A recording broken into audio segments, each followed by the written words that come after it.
चलिए स्टार्ट करते हैं फिर। Good morning everyone. पहले दिन थोड़ी और एक्साइटमेंट दिखा देते तो ज्यादा अच्छा लगता। Good morning everyone. हाँ जी, तो आपकी पहली क्लास है आज सीए इंटर की। तो आज पहली क्लास है, थे शेड्यूल के हिसाब से तो मेरी क्लास 11 बजे होती है, मगर आज क्योंकि पहली क्लास थी तो कुछ मेरे को बेसिक बातें आपके साथ डिस्कस करनी थी क्लासेस के बारे में before I start with taxation. ठीक है, तो आज वाली क्लास मैं ले रहा हूँ, कल से शेड्यूल के हिसाब से चलेंगे। तो आज पहले तो मैं अपना चलो एक फॉर्मल इंट्रोडक्शन दे देता हूँ। ठीक है, चलो अभी नोट्स की जरूरत होगी नहीं वैसे आज की क्लास में। तो कुछ बच्चे हमारे साथ फेस टू फेस बैठे हैं, कुछ लाइव में कनेक्टेड हैं, कुछ गूगल ड्राइव में कनेक्टेड होंगे। सबके साथ पहले मैं कुछ बेसिक डिस्कशन कर लेता हूं विद रिगार्ड टू हमारी क्लासेस कैसे चलने वाली है। अपनी इंट्रोडक्शन में दूं, आप में से कुछ बच्चे शायद मेरे को फाउंडेशन के रूट जानते हो, फाउंडेशन के थ्रू। वैसे मेरी फॉर्मल इंट्रोडक्शन देनी बनती है। मेरा नाम है Sanchit Grover. By qualification I am a chartered accountant. मैंने अपना सीए कंप्लीट करने के बाद अपनी जो आर्टिकलशिप थी वो स्टार्ट करी थी टैक्सेशन में, मेनली डायरेक्ट टैक्स में।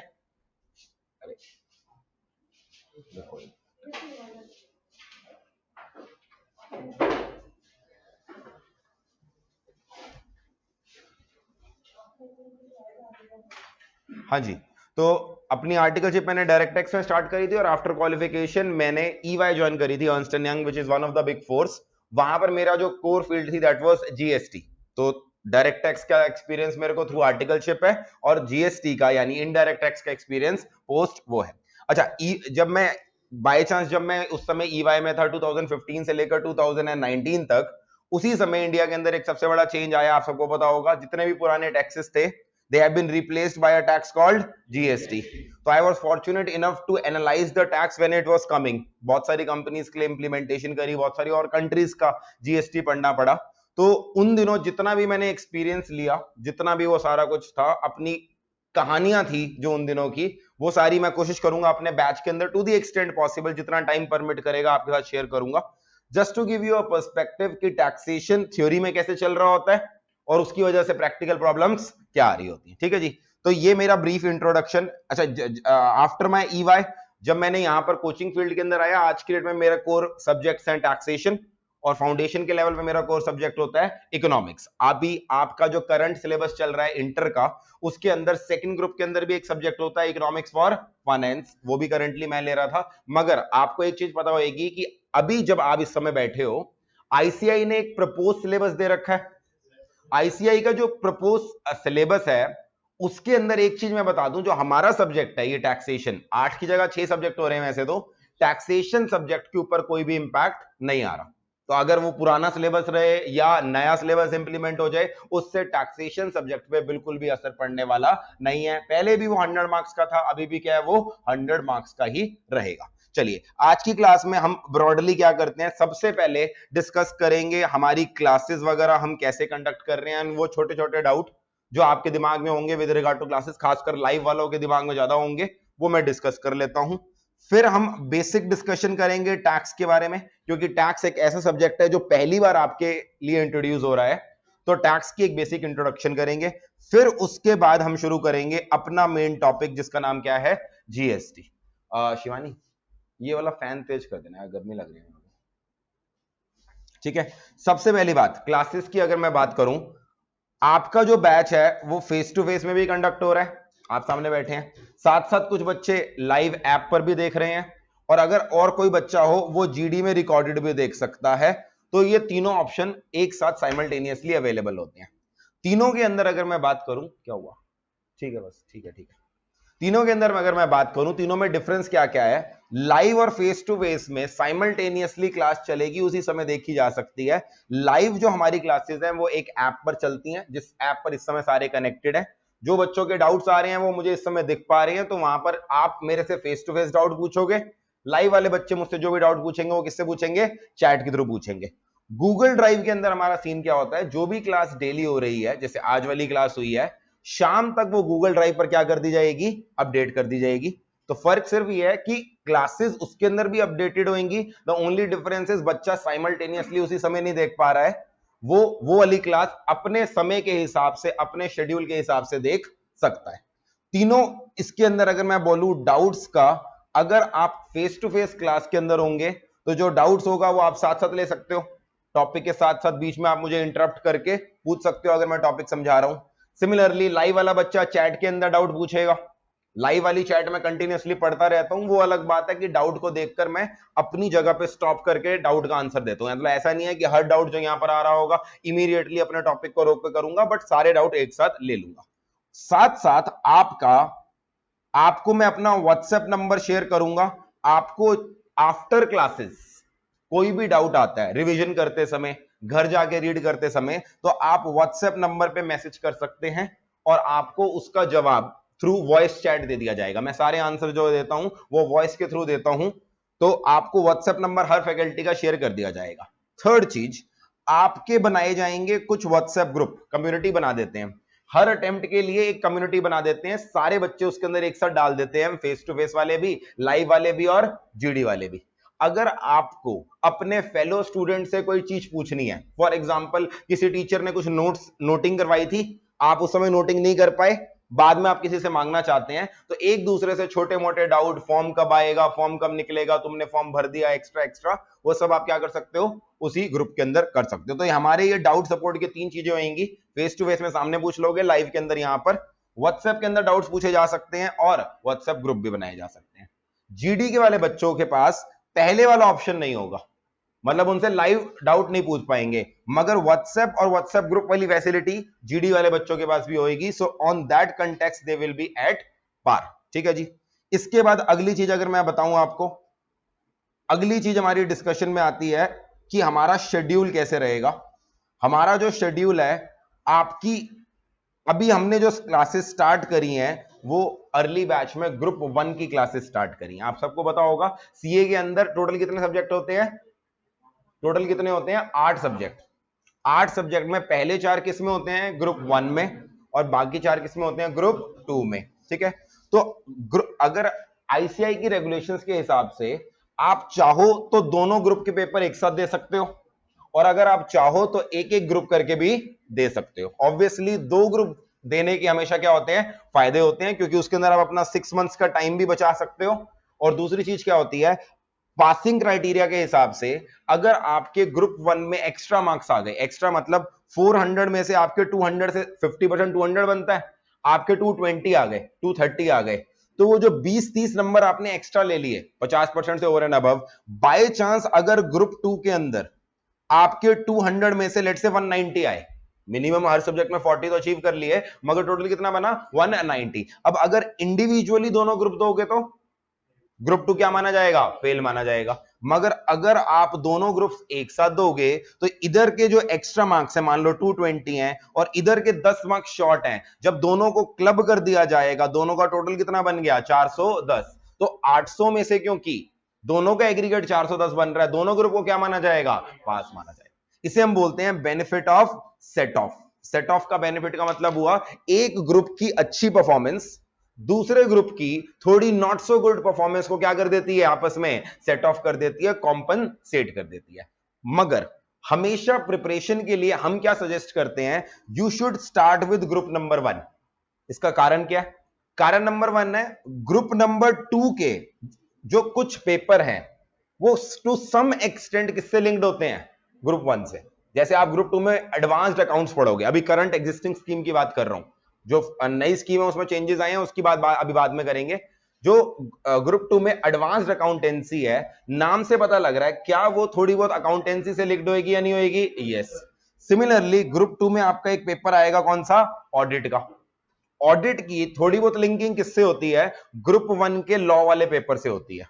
तो अगर कोई बच्चा ये कहे मैं पहले ग्रुप 2 करूंगा और बाद में क्या करूंगा, ग्रुप 1 करूंगा, उसको थोड़ी सी लिंकिंग में प्रॉब्लम आएगी, क्योंकि ऑडिट में जब ऑडिट वाले टीचर क्या होंगे, ये तुमने लॉ में पढ़ा था, तो बाकी बच्चे कहेंगे हाँ हमने पढ़ा था, और वो वाला बच्चा सोच रहा होगा यार मैंने तो पढ़ा नहीं। तो इसलिए इट इज ऑलवेज एडवाइजर, पहले क्या करो, ग्रुप 1, फिर क्या करो, ग्रुप 2। ये तो पहला कारण हो गया, क्योंकि लिंकिंग है थोड़ी बहुत। तो दूसरा कारण कि हम ग्रुप 1 पहले करने के लिए क्यों सजेस्ट करते हैं, वो ये है कि आपने आज प्लान बना लिया, आज आप इस समय बैठे हो जुलाई के महीने में, आपके एग्जाम हैं मई 2023 में, आपके पास रफली बोलूं तो 10 साढ़े 10 महीने हैं। अगर मई के अंदर मिड में हुआ तो साढ़े 10 महीने बोल लेता हूं, नहीं तो कितने हो गए, 10 महीने हो गए। आपने पूरी प्लानिंग कर ली, मैं पहले 4 महीने ग्रुप 1 करेंगे, फिर रिवीजन करेंगे, फिर ग्रुप 2 करेंगे। प्लानिंग ऑन पेपर अच्छी थी, बट क्या प्लानिंग के अंदर कभी भी कोई ऐसी अनफोर्सीन चीजें जो भी आपको नहीं पता, क्या वो हम अकाउंट फॉर कर सकते हैं? नहीं। मान लो और कुछ नहीं, हल्का सा मान लो बीमार हो गए, क्या हफ्ते 10 दिन 15 दिन कई बार वेस्ट हो जाते हैं, नहीं हो जाते? यस। हो सकता है कोई और तरह की इमरजेंसी आ जाए, और हो सकता है आपने ऑन पेपर जो प्लानिंग करी थी वो असली में हो ही नहीं रही। आपने सोचा था मैं इतने महीने में ये कर लूंगा, बट असली में उसमें आपको कॉन्फिडेंस नहीं आ रहा।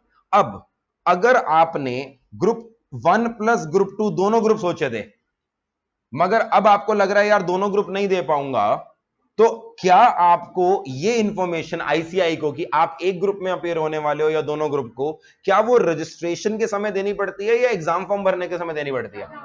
आपको अभी तक तो पता लग गया होगा ना, आईसीआई में रजिस्ट्रेशन अलग चीज होती है, एग्जाम फॉर्म अलग चीज होती है। तो आप जब आईसीआई के साथ रजिस्टर करोगे, रजिस्टर तो सारे बच्चे ही दो ग्रुप के लिए करेंगे, मगर जब आप एग्जाम देने वाले होगे, मान लो आपका अटेम्प्ट मई 2023 बन रहा है, उससे पहले आप एग्जाम फॉर्म भरोगे और उस एग्जाम फॉर्म में आप बताओगे कि आपने एक ग्रुप देना है या दो ग्रुप देने हैं। तो उस समय आप डिसीजन लोगे। मान लो मई का एग्जाम फॉर्म रफली कब आएगा, मार्च के महीने में आ जाएगा या फरवरी एंड तक आ जाएगा। उस समय आपने डिसीजन लेना है मैं दो ग्रुप में हूं नहीं। अब मान लो उस समय आपको कॉन्फिडेंस नहीं आ रहा, यार मेरे दो ग्रुप की तैयारी नहीं हुई, मैं एक ग्रुप देता हूं। अब वहां पर अगर आपने ग्रुप 1 पहले ग्रुप 2 बाद में किया तो सही है, मगर मान लो अगर आपने ग्रुप 2 से शुरुआत कर ली, ग्रुप 2 के दो सब्जेक्ट उठा लिए, दो सब्जेक्ट ग्रुप 1 के, मतलब ऐसे खिचड़ी बनाई, तो ना हम इधर के रहेंगे ना उधर के। तो आपको ना हमेशा इस तरह से प्लान करना चाहिए कि अगर by chance for any reason मेरा प्लान चेंज होता है तो मेरे पास एक बैकअप होना चाहिए। बैकअप क्या होना चाहिए? मैं ग्रुप 1 पहले करूंगा, तभी I will be in a position to clear group 1। तो हमने अभी जो अपनी क्लासेस स्टार्ट कर रहे हैं, जो अर्ली बैच है रिजल्ट तक, उसके अंदर हम चारों सब्जेक्ट्स किसके शुरू करेंगे? ग्रुप 1 के। और हमारा टारगेट रहेगा आपके बैच के साथ, मई 23 के साथ पहले ग्रुप 1 निपटाएंगे, उसके बाद क्या करेंगे? ग्रुप 2 करेंगे। ठीक है जी।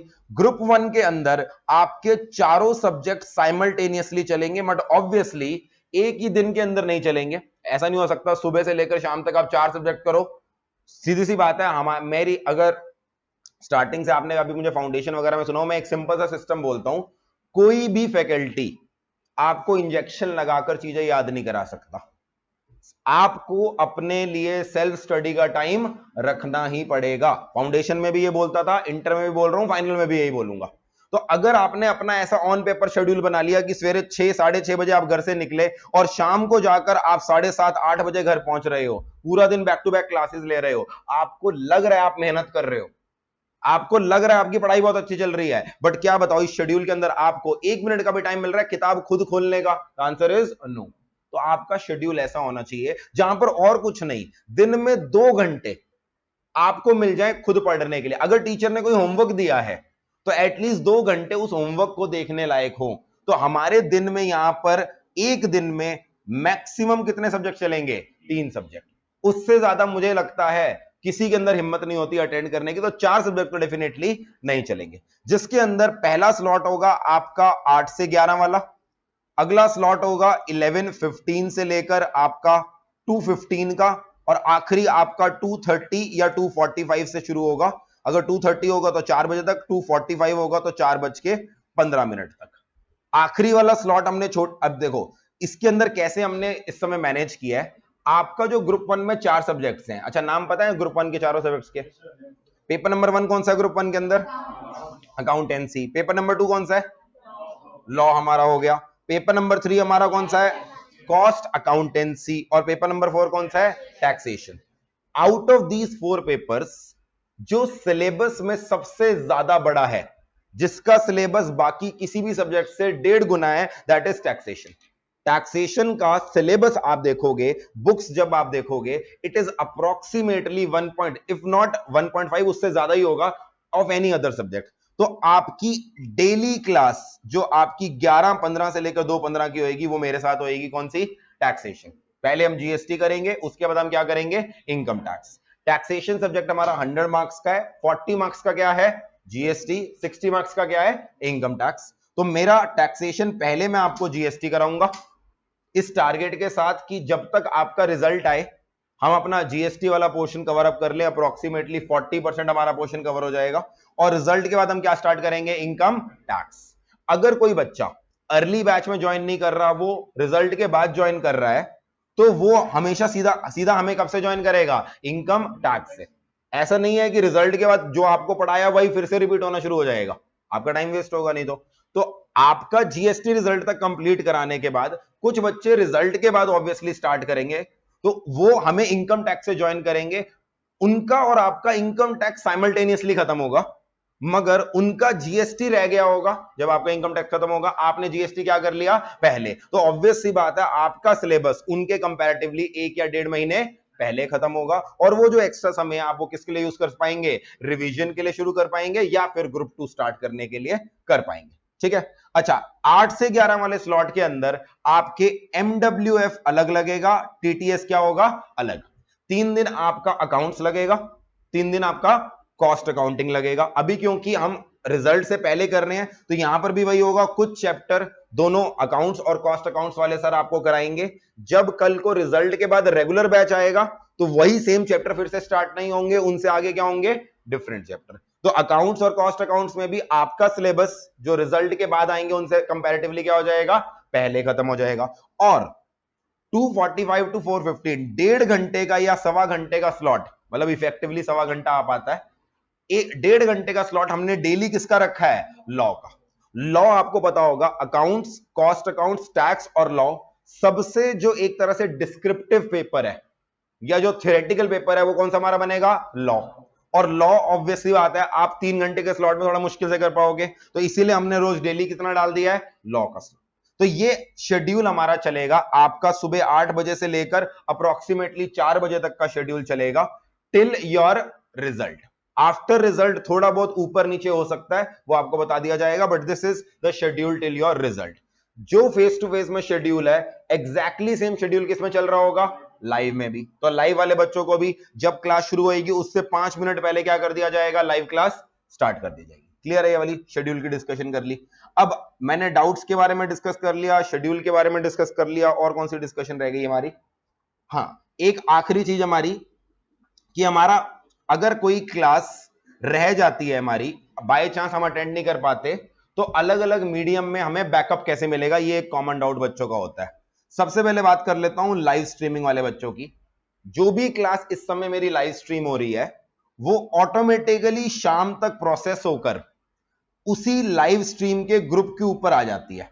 यानी लाइव स्ट्रीम वाला बच्चा अगर बाय चांस किसी दिन लाइव क्लास नहीं देख पा रहा है तो शाम को वो क्लास उसको रिकॉर्डेड मिल जाएगी, और ये जो रिकॉर्डेड क्लास है जो भी आपका अटेम्प्ट है वहां तक अवेलेबल रहेंगी। यानी एक बच्चे ने May 23 अटेम्प्ट बोला है तो सारी लाइव क्लासेस बैकअप के रूप में May 2023 तक क्या रहेंगी, अवेलेबल रहेंगी।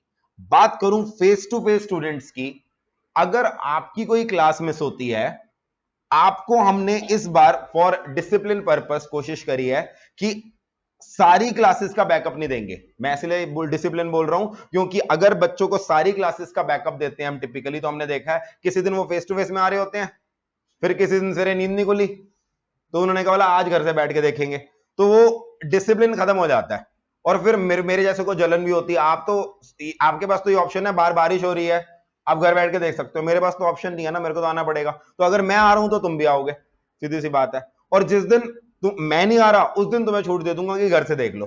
तो अब अगर फेस टू फेस में फॉर सम रीजन आप नहीं आ पाते, आपको पहले से स्टाफ को एक बार इन्फॉर्म करना पड़ेगा। आपकी एक बैकअप आईडी जनरेट कर दी जाएगी जिसके अंदर आई थिंक कुछ लिमिट है 20, 25%, 30%। अगर आपकी क्लासेस छूटती हैं आप क्या कर सकते हो, वो देख सकते हो। तो ये वाली लिमिट हमने सिर्फ इसने रखी है फॉर डिसिप्लिन पर्पस। अगर किसी बच्चे का कोई जेन्युइन रीजन है, फॉर एनी जेन्युइन रीजन उसको जाना है, स्टाफ से बात करके वो क्या कर सकते हैं, ऑटोमेटिकली अपना बैकअप बढ़वा सकता है। बट डिफॉल्ट बैकअप हमने फेस टू फेस के अंदर 100% नहीं रखा। इसका कारण मैंने आपको बता दिया, प्रॉब्लम नहीं है मुझे देने में, बट प्रॉब्लम यह है कि डिसिप्लिन मेंटेन करने के लिए 100% बैकअप हम देना नहीं चाहते।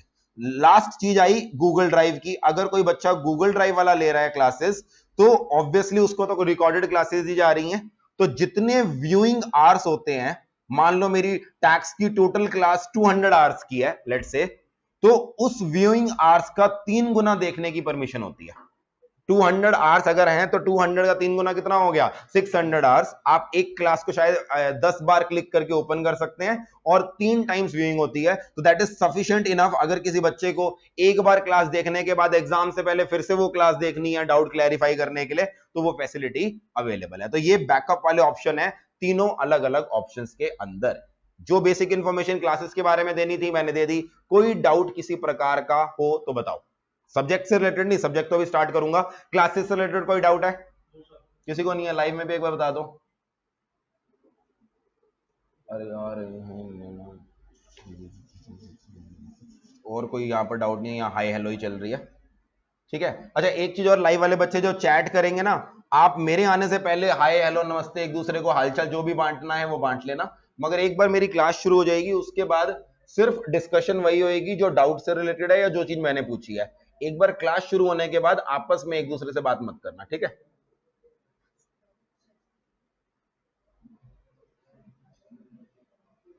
चलो आगे बढ़ते हैं। जीडी पे क्लासेस बता तो दिया तनीषा, ये वाली चीज ना जो पीसी पे लाइव क्लासेस चल सकती है नहीं चल सकती, ये मैं एक बार क्लास के लास्ट में एड्रेस कर दूंगा आपको कि पीसी के ऊपर लाइव क्लासेस चल पाएंगी या नहीं चल पाएंगी, ठीक है। चलो आगे बढ़ते हैं। अब मेन शुरू करते हैं अपना सब्जेक्ट जिसका नाम क्या है, टैक्सेशन। टैक्सेशन सब्जेक्ट, वैसे तो मैंने जीएसटी स्टार्ट कराना है बट क्योंकि मेरे सब्जेक्ट का नाम है टैक्सेशन, तो कुछ एक बार पहले टैक्सेशन के बारे में बेसिक डिस्कशन करते हैं, अपने सब्जेक्ट के बारे में, हमारी कौन सी बुक्स होने वाली है, हम कैसे टेस्ट लेने वाले हैं एंड सो ऑन, ठीक है जी। आप पहली बार इस बार टैक्स पढ़ रहे हो। हमारा जो ग्रुप नंबर 1 है उसके अंदर भी मैंने आपको बताया कितने पेपर हैं, 4। हमारा टैक्सेशन वाला पेपर कौन सा है, पेपर नंबर 4। अब आपको एक चीज बताओ, फाउंडेशन में आपके जो 4 पेपर थे उसमें से 2 पेपर ऐसे थे जो प्योरली क्या थे, डिस्क्रिप्टिव, और 2 पेपर प्योरली क्या थे, ऑब्जेक्टिव। पेपर नंबर 1 और पेपर नंबर 2 आपके प्योरली डिस्क्रिप्टिव थे, पेपर नंबर 3 और 4 प्योरली क्या थे, ऑब्जेक्टिव थे। यहां पर ऐसा नहीं होने वाला ग्रुप इंटर के अंदर। यहां पर जो आपके 8 पेपर हैं, 8 के 8 पेपर क्या है, डिस्क्रिप्टिव है, मगर इन 8 पेपर में से करंटली 4 पेपर ऐसे हैं जिनके अंदर 30% पेपर क्या आएगा, एमसीक्यू। 70% पेपर कौन सा आएगा, डिस्क्रिप्टिव। 8 में से 4 पेपर ऐसे हैं 30% एमसीक्यू आएगा, 70% डिस्क्रिप्टिव, और बाकी 4 पेपर 100% क्या आएंगे, डिस्क्रिप्टिव। तो वो 4 पेपर कौन कौन से हैं जो एमसीक्यू वाले हैं, जो चारों पेपर ऐसे हैं ना जिसमें थोड़ा बहुत थ्योरी एलिमेंट है, उसके अंदर आईसीआई ने क्या कर दिया है, 30-70 का रूल लगा दिया है। कौन कौन से, ग्रुप 1 के अंदर बात करें, ग्रुप 1 के अंदर पहला पेपर जिसके अंदर 30-70 रूल लगेगा वो कौन सा है, लॉ। लॉ के अंदर 30% पेपर क्या होगा आपका, एमसीक्यू, और 70% पेपर क्या होगा, descriptive. It is better as compare to foundation, क्योंकि फाउंडेशन में आपका लॉ 100% क्या था, डिस्क्रिप्टिव, और इस बार लॉ के अंदर 30% क्या आ जाएंगे, एमसीक्यू। तो जो सबसे बड़ी समस्या होती है फाउंडेशन में कि डिस्क्रिप्टिव पेपर को लिख के पास होना है, वो समस्या कुछ हद तक सॉल्व हो जाएगी, क्योंकि 30% पेपर हमारा क्या हो जाएगा, ऑब्जेक्टिव। और आप सबको पता है लॉ जैसे सब्जेक्ट में ऑब्जेक्टिव में नंबर लेना आसान है as compare to descriptive. Descriptive के अंदर केस स्टडी आप लिख के आते हो, आप बढ़िया से लिख के आते हो, आप मान के चलते हो 4 में से 4 आएंगे, टीचर फिर भी 4 में से क्या करता है, एक नंबर काट लेता है। या आप सोच के आते हो 4 में से 4 आएंगे क्योंकि आपको लगता है मैंने सही लिखा है, मगर वो जो लिख के आए होते हो वो सिर्फ आप ही समझ पा रहे होते हो, किसी और को समझ में नहीं आ रहा होता, मतलब ऐसे टूटी हुई लैंग्वेज चल रही होती है। तो वहां पर ना सबसे बड़ी दिक्कत क्या आ जाती है, लैंग्वेज एक्सप्रेशन। मगर एमसीक्यू के अंदर अगर आपको कॉन्सेप्ट समझ में आ गया है तो आपके मार्क्स कोई भी काट नहीं सकता। नेक्स्ट पेपर जो हमारा 30-70 के रूल के अंदर आएगा ग्रुप नंबर 1 के अंदर, वो क्या है, टैक्सेशन। हमारा टैक्सेशन का पेपर भी 30% एमसीक्यू होंगे और रिमेनिंग 70% क्या होंगे, डिस्क्रिप्टिव। ग्रुप नंबर 2 के अंदर आपका ऑडिट का पेपर इसके अंदर आएगा, और ग्रुप नंबर 2 में एक सब्जेक्ट है ईआईएस और एसएम, ये भी 30-70 के रूल में आएगा। तो अगर मैं टैक्सेशन पेपर की बात करूं, 100 मार्क्स का हमारा टोटल पेपर है जिसके अंदर 30% एमसीक्यू है, 70% डिस्क्रिप्टिव पेपर है। अब एक और मजे की बात, फाउंडेशन के पेपर में क्या आपके ऑब्जेक्टिव पेपर में नेगेटिव मार्किंग थी या नहीं थी, नेगेटिव मार्किंग बिल्कुल थी। अगर आपका आंसर गलत होता था तो 0 नहीं मिलता था, -0.25 होता था।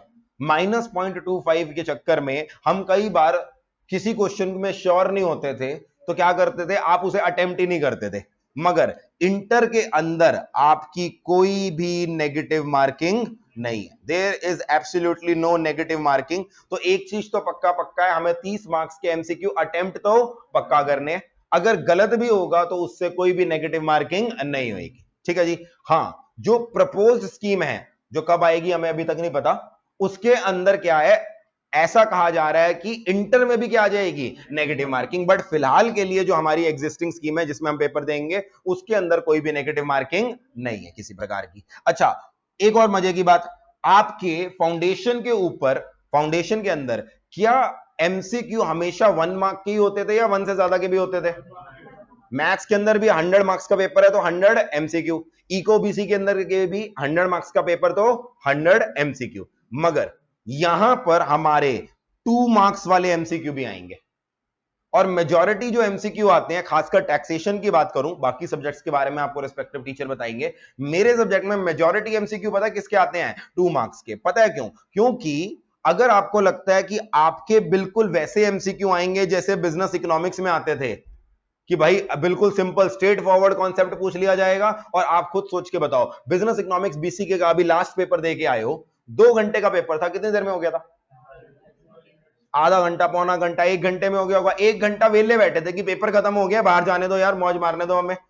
तो अल्टीमेटली वो पेपर बहुत आसान होते हैं। क्यों आसान होते हैं? आता है तो आता है, नहीं आता तो नहीं, क्योंकि ज्यादा कॉन्सेप्ट चेक नहीं हो रहा, सीधा सीधा क्या हो रहा है, नॉलेज चेक हो रही है। मगर एक चीज देखना, आईसीएआई इंटर लेवल पे जो भी एमसीक्यू पूछता है, खासकर टैक्स के अंदर, वो बिल्कुल बढ़िया बढ़िया कॉन्सेप्ट पूछता है। इनफैक्ट आप जब पेपर एमसीक्यू साथ साथ पढ़ना शुरू करेंगे, आप देखोगे वो क्वेश्चन जो आईसीआई ने पास्ट ईयर में कभी 4 मार्क्स का पूछ लिया था, 5 मार्क्स का पूछा था डिस्क्रिप्टिव में एक जमाने में, सेम क्वेश्चन पूछेगा, मगर इस बार एमसीक्यू में कितने का पूछ लेगा, 2 मार्क्स का, क्योंकि आपको लिखना नहीं है। तो आईसीआई के पास by making it 30-70 rule, ICI के पास स्कोप बढ़ गया ज्यादा क्वेश्चन पूछने का। इतना सारा सिलेबस है, ऑब्वियसली सारा कवर करने के लिए वो सारा डिस्क्रिप्टिव नहीं पूछ पाता था। तो ये बिल्कुल मत सोचना, जैसे कुछ बच्चे सोचते हैं, गणित लगाते हैं, कह रहे मिनिमम पास होने के लिए कितने मार्क्स चाहिए, 40, 30 तो यहीं से आ जाएंगे, बाकी 10 का जुगाड़ करना है। तो ये जो आप कह रहे हो ना 30 तो यहीं से आ जाएंगे, ये 30 लेने इंटर लेवल पे खासकर टैक्सेशन पेपर में इतने आसान नहीं है, क्योंकि सारे जो आपके क्वेश्चन होंगे वो क्या होंगे, कॉन्सेप्चुअल इन नेचर होंगे। सर इसका मतलब एमसीक्यू की तैयारी अलग तरीके से करनी है और डिस्क्रिप्टिव की तैयारी अलग तरीके से करनी है? The answer is no.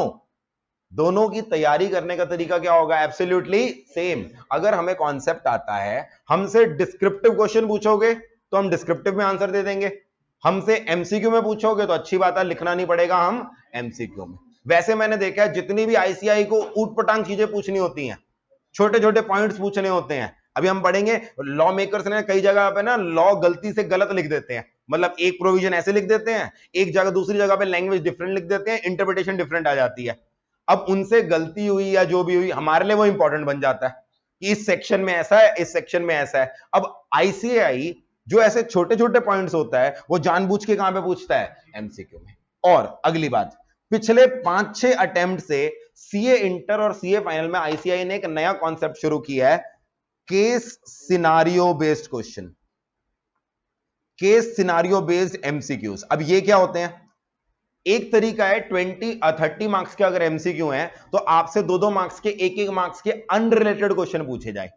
और दूसरा तरीका क्या है, आप सब ने अभी बीसीआर के अंदर भी और 12th क्लास में भी पढ़ा किया होगा, इंग्लिश के पेपर में एक अनसीन पैसेज होता था, पूरी स्टोरी सी दे रखी होती थी, आपको याद करो बचपन में, फिर वो स्टोरी पढ़ते थे, उसके अंदर 3-4 क्वेश्चन होते थे या नहीं होते थे?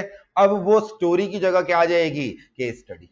मान लो आपने जीएसटी पढ़ा है, उसके अंदर अलग अलग 4-5 चैप्टर हैं, तो प्रैक्टिकल लाइफ में मुझे एक बात बताओ, जब आपका क्लाइंट आपके पास आता है और कोई अपनी समस्या सुनाता है, कहानी सुनाता है, यार मैंने एक घर खरीदा, वो घर बेच दिया, उससे पैसे आए, उससे गोल्ड ले लिया, गोल्ड चोरी हो गया, फिर इंश्योरेंस का कॉम्पनसेशन का पैसा आया, वो अपनी पूरी कहानी सुनाता है। उस कहानी में क्या लगता है, सिर्फ एक चैप्टर की नॉलेज यूज होती होगी या पूरे के पूरे इनकम टैक्स की नॉलेज होती होगी, पूरे जीएसटी की नॉलेज यूज होती होगी? मतलब आपको डिसाइड करना है दिमाग में कि ये जो कहानी सुना रहा है इसके अंदर कौन से चैप्टर यूज हो रहा है, कौन सा कॉन्सेप्ट यूज हो रहा है। अब आईसीआई देख क्या रहा था, बच्चों से अगर चैप्टर वाइज क्वेश्चन पूछ रहा है, बच्चे जवाब दे पा रहे हैं, मगर रियल लाइफ में जा रहे हैं तो प्रैक्टिकल सिचुएशन में उनको दिक्कत आ रही है। तो आईसीआई ने अपने पेपर ही ऐसे कर दिए, अब वो क्या करेगा, लगभग 1 पेज की आपको एक कहानी सुनाएगा। राम नाम का एक एसएससी है, वो ऐसा किया, उसने ऐसा किया, वो जॉब करता है, उसको सैलरी इनकम आई, उसके एम्प्लॉयर ने 2 महीने की सैलरी फ्री में दे दी, साथ साथ उसको अपनी शादी पे गिफ्ट मिल गया, उसके बर्थडे पे उसको ये गिफ्ट मिला, साथ साथ उसको एक घर मिला, उस घर से रेंट आई, मगर टेनेंट घर छोड़ के भाग गया, 2 महीने का रेंट नहीं दे के गया। ऐसे पूरी कहानी लिख देंगे एक, ठीक है, और फिर उसमें से सवाल पूछने शुरू करेंगे। तो अब उस का फायदा क्या होता है, यहां पर आपको पता नहीं चल रहा कि आपका कौन सा चैप्टर है। आपको पहले तो दिमाग में क्लिक करना है कि ये कॉन्सेप्ट कौन सा लगेगा यहां पर, यानी आपके पास पूरा सिलेबस है, आपको कॉन्सेप्ट लगाना है, फिर उसके बाद क्या करना है, आंसर करना है। यानी केस सिनारियो बेस्ड एमसीक्यू में डिफरेंस सिर्फ ये है कि अगर 5 एमसीक्यू आईसीआई ने पूछने हैं, वो पांचों अनरिलेटेड नहीं होंगे, वो पांचों के पांचों क्वेश्चन एक ही एसएससी के होंगे और उस एक एसएससी की कहानी एक साथ बता दी जाएगी, ठीक है। तो एक case scenario question income tax में आएगा, एक केस सिनारियो बेस किस में आएगा, जीएसटी में। हर केस सिनारियो में 4 या मतलब ऑन एन एवरेज 4 एमसीक्यू पूछते हैं, कई बार 3 एमसीक्यू पूछ सकते हैं, कई बार 5 एमसीक्यू भी पूछ सकते हैं, ठीक है जी। सर ये जो 30 और 70 का बाइफर्केशन है, क्या ये इनकम टैक्स और जीएसटी में भी होगा? अभी मैंने आपको बोला जीएसटी कितने मार्क्स का है, 40 मार्क्स का, इनकम टैक्स कितने मार्क्स का है, 60 मार्क्स का, तो ये ब्रॉडली उसमें भी होगा, यस। अगर आप जीएसटी के 40 मार्क्स की बात करो, 40 का 30% कितना हो गया, 12 मार्क्स। 12 मार्क्स के क्या होंगे, एमसीक्यू होंगे, और 40 का हमारा रिमेनिंग 70% कितना हो गया, 28 मार्क्स का क्या होगा, डिस्क्रिप्टिव।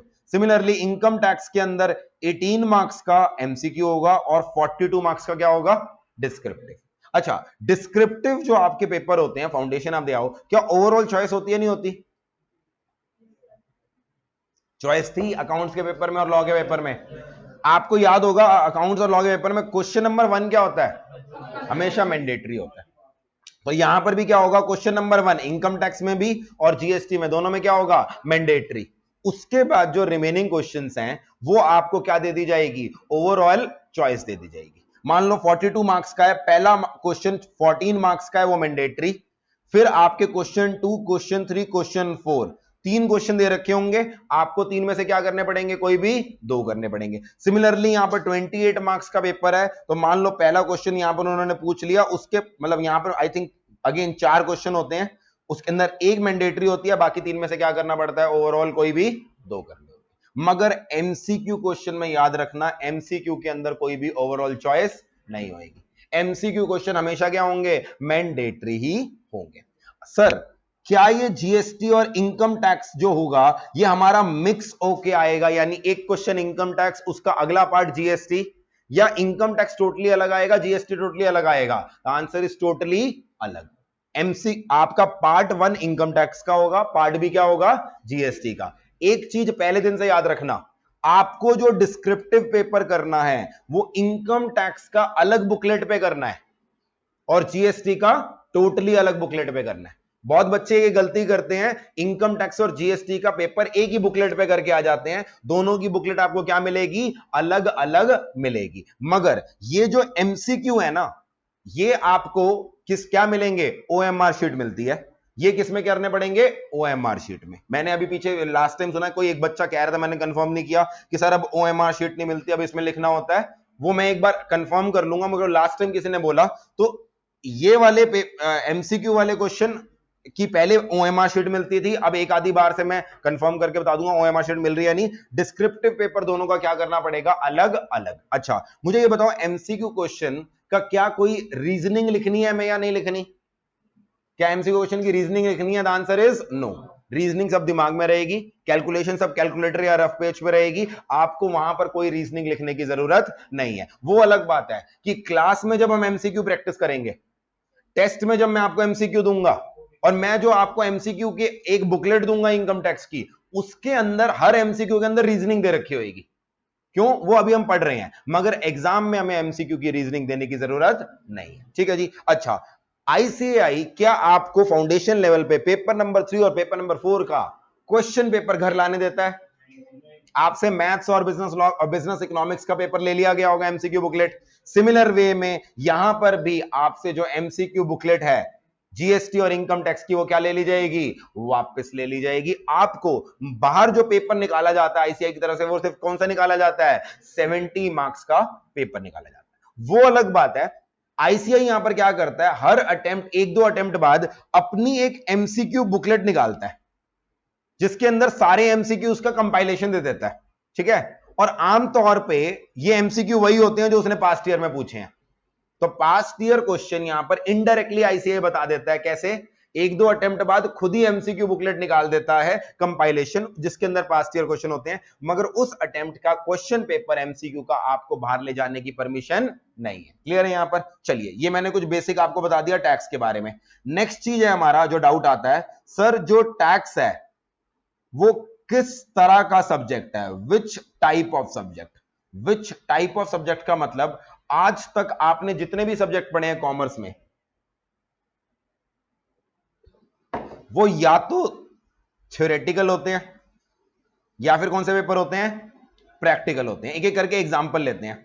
आपके 8 पेपर का एग्जांपल लेता हूं। पेपर नंबर 1 अकाउंट्स, कौन सा होगा, प्रैक्टिकल। ऑब्वियसली आपने अकाउंट्स कर ही रखा है, जिंदगी में पहली बार तो कर नहीं रहे हो। आपको क्वेश्चन दे रखा होता है कुछ बनाने के लिए, profit and loss account, trading account, balance sheet, whatever be the case, आप उसे सॉल्व करना शुरू कर देते हो। तो आप इसे क्या बोलते हो, प्रैक्टिकल ओरिएंटेड पेपर। अच्छा, एक और उसकी बात करें, कॉस्ट अकाउंटेंसी भी हमारा पेपर कैसा होगा, प्रैक्टिकल होगा। बिल्कुल, अगेन बिल्कुल सेम अकाउंटेंसी जैसी फील आएगी। फर्क सिर्फ यह है, यहां पर अकाउंट्स नहीं बना रहे, यहां पर कॉस्ट पे फोकस कर रहे हैं। फिर ग्रुप नंबर 2 के अंदर एक पेपर है हमारा एडवांस्ड अकाउंट्स, वो भी किसमें आएगा, प्रैक्टिकल में। और ग्रुप नंबर 2 में ये 50 मार्क्स का पेपर है, सॉरी 60 मार्क्स का पेपर है, जिसका नाम क्या है, एफएम, यानी फाइनेंशियल मैनेजमेंट। ये भी क्या होगा, कॉस्ट अकाउंटेंसी जैसे थोड़ा सा मिलता जुलता होगा। ये भी क्या है, प्योरली प्रैक्टिकल। तो आपके ये सारे पेपर प्योर प्रैक्टिकल हैं। अब जरा बात करते हैं थ्योरी पेपर की। लॉ किसके अंदर आएगा, थ्योरी के अंदर आएगा। थ्योरी का मतलब ये नहीं है लॉ के अंदर ऐसे आ जाएगा, explain so and so with example, 6 marks, वो बीकॉम के अंदर आते हैं। जैसे बीकॉम के अंदर आ जाता है आपका explain the features of company, 10 marks. आपको पता लग गया होगा अभी तक कि आईसीआई ऐसे क्वेश्चन नहीं पूछता। आईसीआई लॉ के अंदर क्या पूछता है, केस स्टडी बेस्ड कॉन्सेप्चुअल पूछता है, बट उसे आंसर करने के लिए अल्टीमेटली थ्योरी तो पढ़नी पड़ती है ना। अगर मैंने आपको एक केस स्टडी बना दी, ए ने बी के साथ ऐसा कॉन्ट्रैक्ट किया, बी ने कॉन्ट्रैक्ट तोड़ दिया, बताओ क्या होगा। अब उसको आंसर आपको करना है, मगर आंसर के लिए अपना मन जो कह रहा है वो करोगे, या जो पहले आपको लॉ के हिसाब से लिखना पड़ेगा, लॉ के हिसाब से लिखना पड़ेगा। तो इसलिए मैंने लॉ को किस में डाल दिया, थ्योरी में डाल दिया, क्योंकि यहां पर आपको लॉ थोड़ा पढ़ना पड़ता है। फिर अगली चीज, आपका ग्रुप 2 में एक पेपर आएगा ऑडिट। अगेन ऑडिट करना प्रैक्टिकल चीज होती है, ऑडिट करना इज ए प्रैक्टिकल थिंग, मगर ऑडिट पढ़ना तो थ्योरी हो जाती है ना। यहां पर आईसीआई आपको बता रहा है ऑडिट करते समय आपको इन चीजों का ध्यान रखना है। तो प्रैक्टिकली ऑडिट जैसे करोगे वो तो रियल लाइफ में करोगे, बट अभी के लिए ऑडिट क्या है, पास करने के लिए थ्योरी सब्जेक्ट है। फिर एक प्यारा सब्जेक्ट सबका ईआईएस और एसएम। ईआईएस एसएम है प्योर थ्योरी। प्योर थ्योरी मतलब यहां पर वैसे क्वेश्चन आएंगे, explain 4 advantages of this, explain 3 advantages of this. तो जिन बच्चों को थ्योरी पसंद नहीं है उनके लिए ये सब्जेक्ट बड़ा परेशान करने वाला है। और मैं सिर्फ एक गुड न्यूज बता दूं, जब नया सिलेबस आएगा उसमें ईआईएस को हटा दिया, एसएम फिर भी रहेगी। तो ये थ्योरी आपकी जान छोड़ने वाली नहीं है। ईआईएसएम प्योर थ्योरी सब्जेक्ट, ऑडिट भी थ्योरी, लॉ के अंदर आपको समझना है, बट अल्टीमेटली क्या करना है, लैंग्वेज। अच्छा, एक और सब्जेक्ट है एफएम के साथ जो मैंने अभी आपको बताया, इकोनॉमिक्स फॉर फाइनेंस। ये भी थोड़ा सा प्रैक्टिकल है, थोड़ा सा थ्योरी है। इसके अंदर 2 क्वेश्चन प्रैक्टिकल आते हैं, जीडीपी वगैरह निकालनी होती है, 2 क्वेश्चन क्या आते हैं, थ्योरी आती है। तो ये दोनों कैटेगरी में डाल सकता हूं, यहां भी डाल सकता हूं इसको और यहां पर भी डाल सकता हूं। तो मैंने कुछ आपको सब्जेक्ट बताए जो प्योर थ्योरी हैं, कुछ सब्जेक्ट बताए जो प्योर प्रैक्टिकल है। अब सवाल यह है, टैक्सेशन हमारा कौन सी कैटेगरी में जाएगा, टैक्सेशन को प्योर थ्योरी में भेजेंगे या हमारा प्योर उसमें जाएगा। द आंसर इज टैक्सेशन ना तो प्योर थ्योरी सब्जेक्ट है ना ही प्योर प्रैक्टिकल सब्जेक्ट। ऐसा मैं क्यों बोल रहा हूं, अगर मैं आपको टैक्सेशन का पेपर दिखाऊं, चलो अभी मेरे को डाउनलोड करना पड़ेगा, ब्रेक के बाद दिखा दूंगा। चलो, टैक्सेशन का अगर आप पेपर देखोगे ना, आपको पहली बार देख के पता नहीं लगेगा ये अकाउंट्स का पेपर है या टैक्स का पेपर है, क्योंकि बिल्कुल वैसी ही इंफॉर्मेशन दे रखी होगी जैसे अकाउंट्स के अंदर दे रखी होती है ना प्रैक्टिकल क्वेश्चन, वैसे ही आपको ऐसी प्रैक्टिकल इंफॉर्मेशन दे रखी होगी। फर्क सिर्फ ये है, अकाउंट्स में लिखा होता है prepare the profit and loss account, और यहां पर क्या लिखा होगा, कंप्यूट दी टैक्स लायबिलिटी। या फिर यहां पे दे रखा होगा कंप्यूट दी टैक्सेबल इनकम। अब आप पेपर देखोगे तो आपको लगेगा क्या है ये पेपर, प्रैक्टिकल पेपर है, मगर फर्क कहां पर आएगा मुझे एक बात बताओ। अकाउंट्स के अंदर आप जब trading profit and loss account बनाते हो, आप कोई रेक्टिफिकेशन करते हो, आप कोई एडजस्टमेंट करते हो, तो वहां पर किसी लॉ को फॉलो कर रहे होते हो या अपनी कॉमन सेंस और अकाउंटिंग प्रिंसिपल्स को फॉलो कर रहे होते हो। मान लो आपको फाइनल अकाउंट्स के क्वेश्चन में कह दिया कि आपके क्लोजिंग स्टॉक में ये गलती कर रखी है, हमने कोई चीज कॉस्ट पे लेनी थी मार्केट प्राइस पे कर रखी है, तो आपको उसके लिए किसी लॉ को रेफर करने की जरूरत नहीं है, आप अपनी अकल लगाते हो, ये चीज इतने की होनी चाहिए, इतने की लिख दी है, based on your common sense उसे प्लस कर देते हो या फिर क्या कर देते हो, माइनस कर देते हो। इसलिए कुछ बच्चों को अकाउंट्स बहुत अच्छी लगती है, क्योंकि उसमें कुछ याद नहीं रखना होता, उसमें क्या लगाना होता है, कॉमन सेंस। जिसको कॉमन सेंस लगानी आती है उसको अकाउंट्स बहुत आसान लगती है, उसको रट्टा नहीं मारना पड़ता, आखिरी दिन रिवाइज करने के लिए सारे क्वेश्चन फिर से नहीं देखने पड़ते, क्योंकि प्रैक्टिकल सब्जेक्ट के अंदर आपको लॉ नहीं फॉलो करना होता। मगर टैक्सेशन बेशक उसका एक प्रैक्टिकल एस्पेक्ट हो, उसके अंदर क्या मैं अपनी मर्जी से किसी भी चीज को ऐड कर दूंगा, किसी भी चीज को लेस कर दूंगा? The answer is no. Taxation में हर स्टेप जो आप अपने क्वेश्चन में कर रहे हो, it has to be backed by law. आपने किसी चीज को अपने आंसर में ऐड किया तो आपको उसका रीजन लिखना पड़ेगा, ऐड क्यों किया, कौन से सेक्शन में लिखा है कि यह चीज टैक्सेबल है।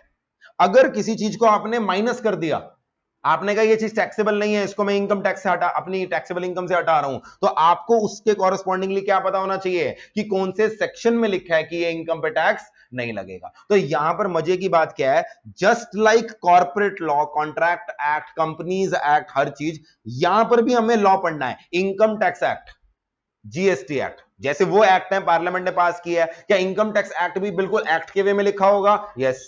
मगर फर्क ये है, वहां पर आप लॉ पढ़ते हो और उसको सीधा सीधा किसमें लिख देते हो, केस स्टडी में लिख देते हो। यहां पे लॉ पढ़ेंगे, इनकम टैक्स पढ़ेंगे, जीएसटी पढ़ेंगे, बट उसे लिखना नहीं है कहीं जाके, उसको किसमें अप्लाई करना है, क्वेश्चंस में अप्लाई करना है। तो समझना लॉ है, मगर क्वेश्चन किस तरह के आएंगे, practical. And that is what makes taxation the most interesting subject. सबसे इंटरेस्टिंग चीज क्या है, आपको लॉ भी इंटरप्रेट करना आना चाहिए। आप पढ़ते थ्योरी फॉर्म में हो और उसको अप्लाई कैसे करते हो, प्रैक्टिकली करते हो। तो यहां पर जो बच्चा कहता है कि यार मेरी थ्योरी वीक है, मेरा प्रैक्टिकल स्ट्रांग है, क्यों? क्योंकि वो कॉमन सेंस लगा के आखिरी दिन सवाल करके आ जाता है, उसको लगता है प्रैक्टिकल तो बड़ा आसान होता है, उसका वो खेल नहीं चल पाएगा। यहां पर क्यों नहीं चल पाएगा? क्योंकि यहां कॉमन सेंस नहीं लगेगी, यहां पे क्या लगेगा, प्रोविजन लगेंगे। और जो बच्चा कहता है मेरा प्रैक्टिकल वीक है मगर मेरा थ्योरी बहुत स्ट्रांग है, कुछ बच्चे कहेंगे सर थ्योरी बहुत स्ट्रांग है, क्यों? वो असली में करते क्या है, उनको लॉ बड़ी जल्दी याद हो जाता है, या उनकी इंग्लिश लैंग्वेज बहुत रिफाइंड होती है, वो जो समझते हैं बहुत अच्छी लैंग्वेज में लिख लेते हैं, तो उनका थ्योरी में बहुत अच्छे नंबर आते हैं, उनकी वो ट्रिक भी आनी चल पाएगी। क्यों? क्योंकि यहां पर लॉ को पढ़ के लिखना कम है, उसको अप्लाई ज्यादा है। तो that makes it most interesting subject, क्योंकि पढ़ाना इसको थ्योरी वे में है, मगर इसके क्वेश्चन क्या आएंगे हमारे, प्रैक्टिकल। सर क्या सारे क्वेश्चन प्रैक्टिकल आएंगे? नहीं, कुछ क्वेश्चन केस स्टडी बेस्ड भी आएंगे, जैसे आपके लॉ में आते थे, मगर मेजॉरिटी क्वेश्चन कैसे आएंगे, प्रैक्टिकल आएंगे। ठीक है जी, चलिए आगे बढ़ते हैं। टैक्सेशन किस तरह का सब्जेक्ट है वो तो मैंने डिस्कस कर लिया। नेक्स्ट चीज है, सर टैक्स हमारे लिए इंपॉर्टेंट सब्जेक्ट है ही क्यों? मैं आपको दोनों पर्सपेक्टिव से समझाता हूं टैक्स इंपॉर्टेंट सब्जेक्ट क्यों है। एक पर्सपेक्टिव हो गया प्रैक्टिकली, सीए बनने के बाद टैक्स जरूरी क्यों है, और एक आ गया स्टूडेंट का पर्सपेक्टिव, यानी आपका पर्सपेक्टिव। आपके दिमाग में इस समय ये नहीं है कि मुझे सीए बनने के बाद क्या करना है, आप एक अभी फिलहाल हाइपोथेटिकल दुनिया में जी रहे हो कि सीए बनूंगा उसके बाद अंबानी मेरे पीछे भाग रहा होगा जॉब लेके। होना भी चाहिए, जब आप किसी चीज को सपना लेते हो ना, सपने को सपने की तरह जीना चाहिए। मैं अगर जिम में जाकर 1 घंटा एक्सरसाइज कर रहा हूं और मुझे कोई बोले अरे बॉडी बना ले, कुछ नहीं होने वाला तेरा, तो मैं डिमोटिवेट हो जाऊंगा। मैं ये मान के चलूंगा जिस दिन मेरी बॉडी बन जाएगी उस दिन मैं ऐसे इंस्टाग्राम पे फोटो डालूंगा शर्टलेस, और मेरी वीडियो के फोटो के नीचे लाइक्स आएंगे। वो सपना देखोगे तभी तो मेहनत करोगे। सिमिलरली अभी आपका फोकस सीए के बाद का नहीं है, अभी क्या है, मुझे किसी तरह क्या करना है, सीए बनना है। मैं 1 मिनट के लिए आपके साथ बात करता हूं प्रैक्टिकली सीए बनने के बाद क्या होता है। आज की डेट में हर फील्ड के अंदर, अच्छा चार्टर्ड अकाउंटेंट्स क्या किसी और प्रोफेशन के साथ भी कंपीट कर रहे हैं या आपस में कंपीट कर रहे हैं? आपस में तो कर ही रहे हैं। क्या और प्रोफेशन से भी कर रहे हैं? यस। हमारे साथ साथ at the same time CWA भी है, सीडब्ल्यूए मतलब सीएमए बोलते हैं उसे। क्या सीएस कंपनी सेक्रेटरी भी है? यस। क्या लॉयर्स भी है या नहीं है? यस। और ग्रेजुएट्स तो चलो हैं ही, आजकल का मैकेनिकल काम करने के लिए ग्रेजुएट्स तो होंगे ही होंगे। और आपने सुना होगा बीच में अभी भी पीछे एक प्रपोजल आया था, IIA नाम का एक नया इंस्टीट्यूट बनेगा, वो कब बनेगा पता नहीं, मगर क्या over period of time chartered accountants का कंपटीशन था और हमेशा रहेगा? यस। मगर एक चीज जिसमें over a period of time chartered accountants ने ऑलमोस्ट मोनोपोली बना ली है, ऑलमोस्ट मोनोपोली है हमारी, वो क्या है? टैक्स।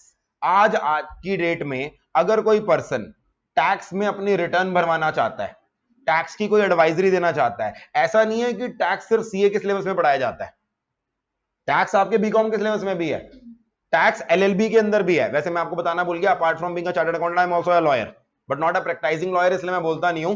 तो बाकी एलएलबी मैंने कर रखी है, after CA I did my LLB also. LLB के अंदर भी 2 सेमेस्टर के अंदर टैक्स था, और आपका इसके अलावा सीएस में भी टैक्स होता है, सीएम में भी टैक्स होता है, तो पढ़ाया तो सबको जा रहा है। मगर ये क्या कारण है कि हमने इसके अंदर मोनोपोली बना ली over a period of time?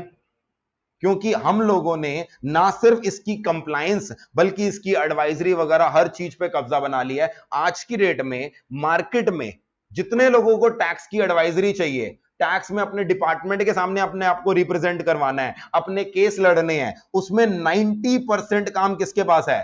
Chartered accountants के पास। तो आज की डेट में एक मार्केट में परसेप्शन बन गई है, अगर आपसे 12th क्लास में 11th क्लास में कोई पूछता सीए क्या करता है, तो आपके मुंह से सिर्फ 2 वर्ड निकलते, ऑडिट और टैक्स। क्योंकि ये जो 2 फील्ड ऐसी हैं जिसके अंदर चार्टर्ड अकाउंटेंट ने ऑलमोस्ट क्या बना रखी है? अपनी मोनोपोली। अगर किसी को आज की डेट में ऑडिट कराना है और किसी को टैक्स की कोई चीज करनी है, वो किसके पास जाता है? चार्टर्ड अकाउंटेंट के पास जाता है। ऑडिट में मोनोपोली इसलिए है क्योंकि वहां तो स्टैट्यूटरी अलाउड ही सीए को है, मगर टैक्स में ऐसा कुछ नहीं है कि रिटर्न भरना सिर्फ सीए को अलाउड है, रिटर्न कोई भी भर सकता है।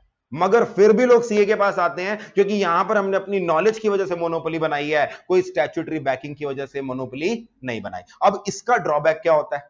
अगर आप एक चार्टर्ड अकाउंटेंट हो, और मैं तो कह रहा हूं सीए छोड़ो, अगर आप एक सीए स्टूडेंट हो, ये दुनिया आपसे एक्सपेक्ट करती है कि तुम्हें टैक्स तो आता ही होगा। अभी आप कभी मतलब मैं मान लो क्या हर सीए अपनी सीए क्लियर करने के बाद टैक्स में काम करता है? The answer is no. कोई कॉर्पोरेट लॉ में चला जाता है, कोई यहां, मगर दुनिया मान के चलती है कि तुम्हें टैक्स आता होगा, क्योंकि सीए को सिर्फ क्या पढ़ाया जाता है? टैक्स ही पढ़ाया जाता है। आप ड्राइंग रूम में बैठे हो अपने, आपके यहाँ कोई गेस्ट आए, अंकल आंटी कोई आए, आप उन्हें खाना दे रहे हो, अंकल खाना खाओ, वो अपनी टैक्स की प्रॉब्लम लेके शुरू हो जाएंगे। और सबसे बड़ी बात यह है, अगर आप उनको कहो नहीं अंकल मुझे नहीं पता, वो तुम्हें फुल टाइम जज कर लेंगे। तुम अपने समय के रैंक होल्डर हो, मगर वो अंकल कहेंगे शर्मा जी के बेटे को कुछ नहीं आता, ये तो ऐसी चीटिंग करके सीए बन गया। और मैं कह रहा हूं सीए तो छोड़ो, सीए स्टूडेंट को जज कर लेते हैं लोग। अब एज अ सीए स्टूडेंट आपको पता है फाउंडेशन में मैंने टैक्स नहीं पढ़ी, एज ए स्टूडेंट आपको पता है इंटर में अभी मैंने टैक्स पढ़नी शुरू करी है, मगर आज आपके घर में कोई गेस्ट आए और उन्होंने आपसे टैक्स का सवाल पूछेंगे, वो आपसे अकाउंट्स का नहीं पूछेंगे कि जनरल एंट्री करके बता बेटा, वो टैक्स का सवाल पूछेंगे, और अगर आपने जवाब नहीं दिए वो आपको जज करके लेंगे। क्यों? क्योंकि ये जालिम दुनिया हमसे एक्सपेक्ट कर रही है कि हमें और किसी चीज की नॉलेज होना हो। किसकी नॉलेज होनी चाहिए? टैक्स की। तो अगर हमने ये सब्जेक्ट इग्नोर करा फॉर वट एवर रीजन कि अरे किसी और में पास हो जाएंगे, इसमें 40 का जुगाड़ कर लेंगे, तो सारी जिंदगी अपनी भी बेइज्जती कराते फिरोगे और आईसीआई की भी बेइज्जती कराते फिरोगे। जैसे हम किसी भी डॉक्टर को पकड़ के उससे बुखार की गोली पूछ लेते हैं, बेशक वो दांतों का डॉक्टर हो, वैसे ही हर इंसान चलते फिरते, बेशक आप स्टॉक मार्केट एक्सपर्ट हो, चलते फिरते आपको रोक के किसका डाउट पूछ लेता है? टैक्स का पूछ लेता है। और इसका यह है क्योंकि पिछले 70 साल में हमने इस फील्ड के अंदर क्या बना ली है? Almost monopoly. दूसरी चीज क्या है, अगर मान लो कल को आप सीए करते हो, सीए करने के बाद या तो जॉब में जाओगे या आप मान लो क्या करोगे? प्रैक्टिस करोगे। बिजनेस करना है, that is all together different thing, वो तो आपके लिए पूरी फील्ड ओपन है। मगर जॉब में या प्रैक्टिस में, एक मिनट के लिए मैं बोलूं, प्रैक्टिस कर रहे हो, आज की डेट में प्रैक्टिस करना, प्रैक्टिस समझते हो ना, अपना खुद का मैंने ऑफिस खोल लिया और मैंने पर्सनल कैपेसिटी में लोगों से बिजनेस लेना शुरू कर दिया कि मैं आपको एडवाइजरी दूंगा, मैं आपको ऑडिट करूंगा। एक चार्टर्ड अकाउंटेंट चाहे छोटी से छोटी प्रैक्टिस हो, चाहे या बिग 4 की प्रैक्टिस हो, जो मेजर पोर्शन ऑफ रेवेन्यू है वो कहां से आता है? टैक्स से और ऑडिट से। किसी भी चार्टर्ड अकाउंटेंट को पकड़ लो, विदाउट टैक्सेशन वो अपनी प्रैक्टिस चला ही नहीं सकता, क्योंकि एज आई सेड लोग आपसे ये दोनों काम करवाने आते हैं। तो अगर कल को आपने अपनी प्रैक्टिस चलानी है, टैक्सेशन तो हमारा ब्रेड एंड बटर है। वैसे तो और भी बहुत चीजें कर रहा है, फोरेंसिक ऑडिट कर रहे हैं आज की डेट में, सीएजी का ऑडिट भी कौन करता है आज की डेट में? चार्टर्ड अकाउंटेंट करता है। कंपनीज के इंफॉर्मेशन टेक्नोलॉजी सिस्टम के ऑडिट कौन कर रहा है? चार्टर्ड अकाउंटेंट कर रहा है। आज की डेट में इंसॉल्वेंसी की प्रोसीडिंग्स कौन करते हैं? चार्टर्ड अकाउंटेंट करते हैं।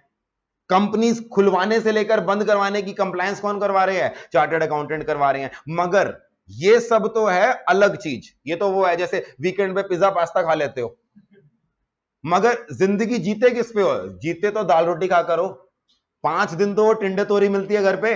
तो ये आपके लिए ब्रेड एंड बटर है। बिजनेस आपका, प्रैक्टिस आपका टैक्स से चलेगी, वो अलग बात है। एक्स्ट्रा कमाई के लिए और इधर उधर सीए इधर उधर हाथ मारते रहते हैं, मगर हर चार्टर्ड अकाउंटेंट की ऑलमोस्ट टैक्स की प्रैक्टिस चल रही होती है। तो ये तो मैंने बताया, practically it is a very important subject for chartered accountants if you need to survive after becoming CA. मगर आप कहोगे सर ये टाइम पास हमारे साथ मत करो, अभी तो हम क्या है, स्टूडेंट है, एक बार सीए बनने दो, उसके बाद की कहानी बाद में देखेंगे।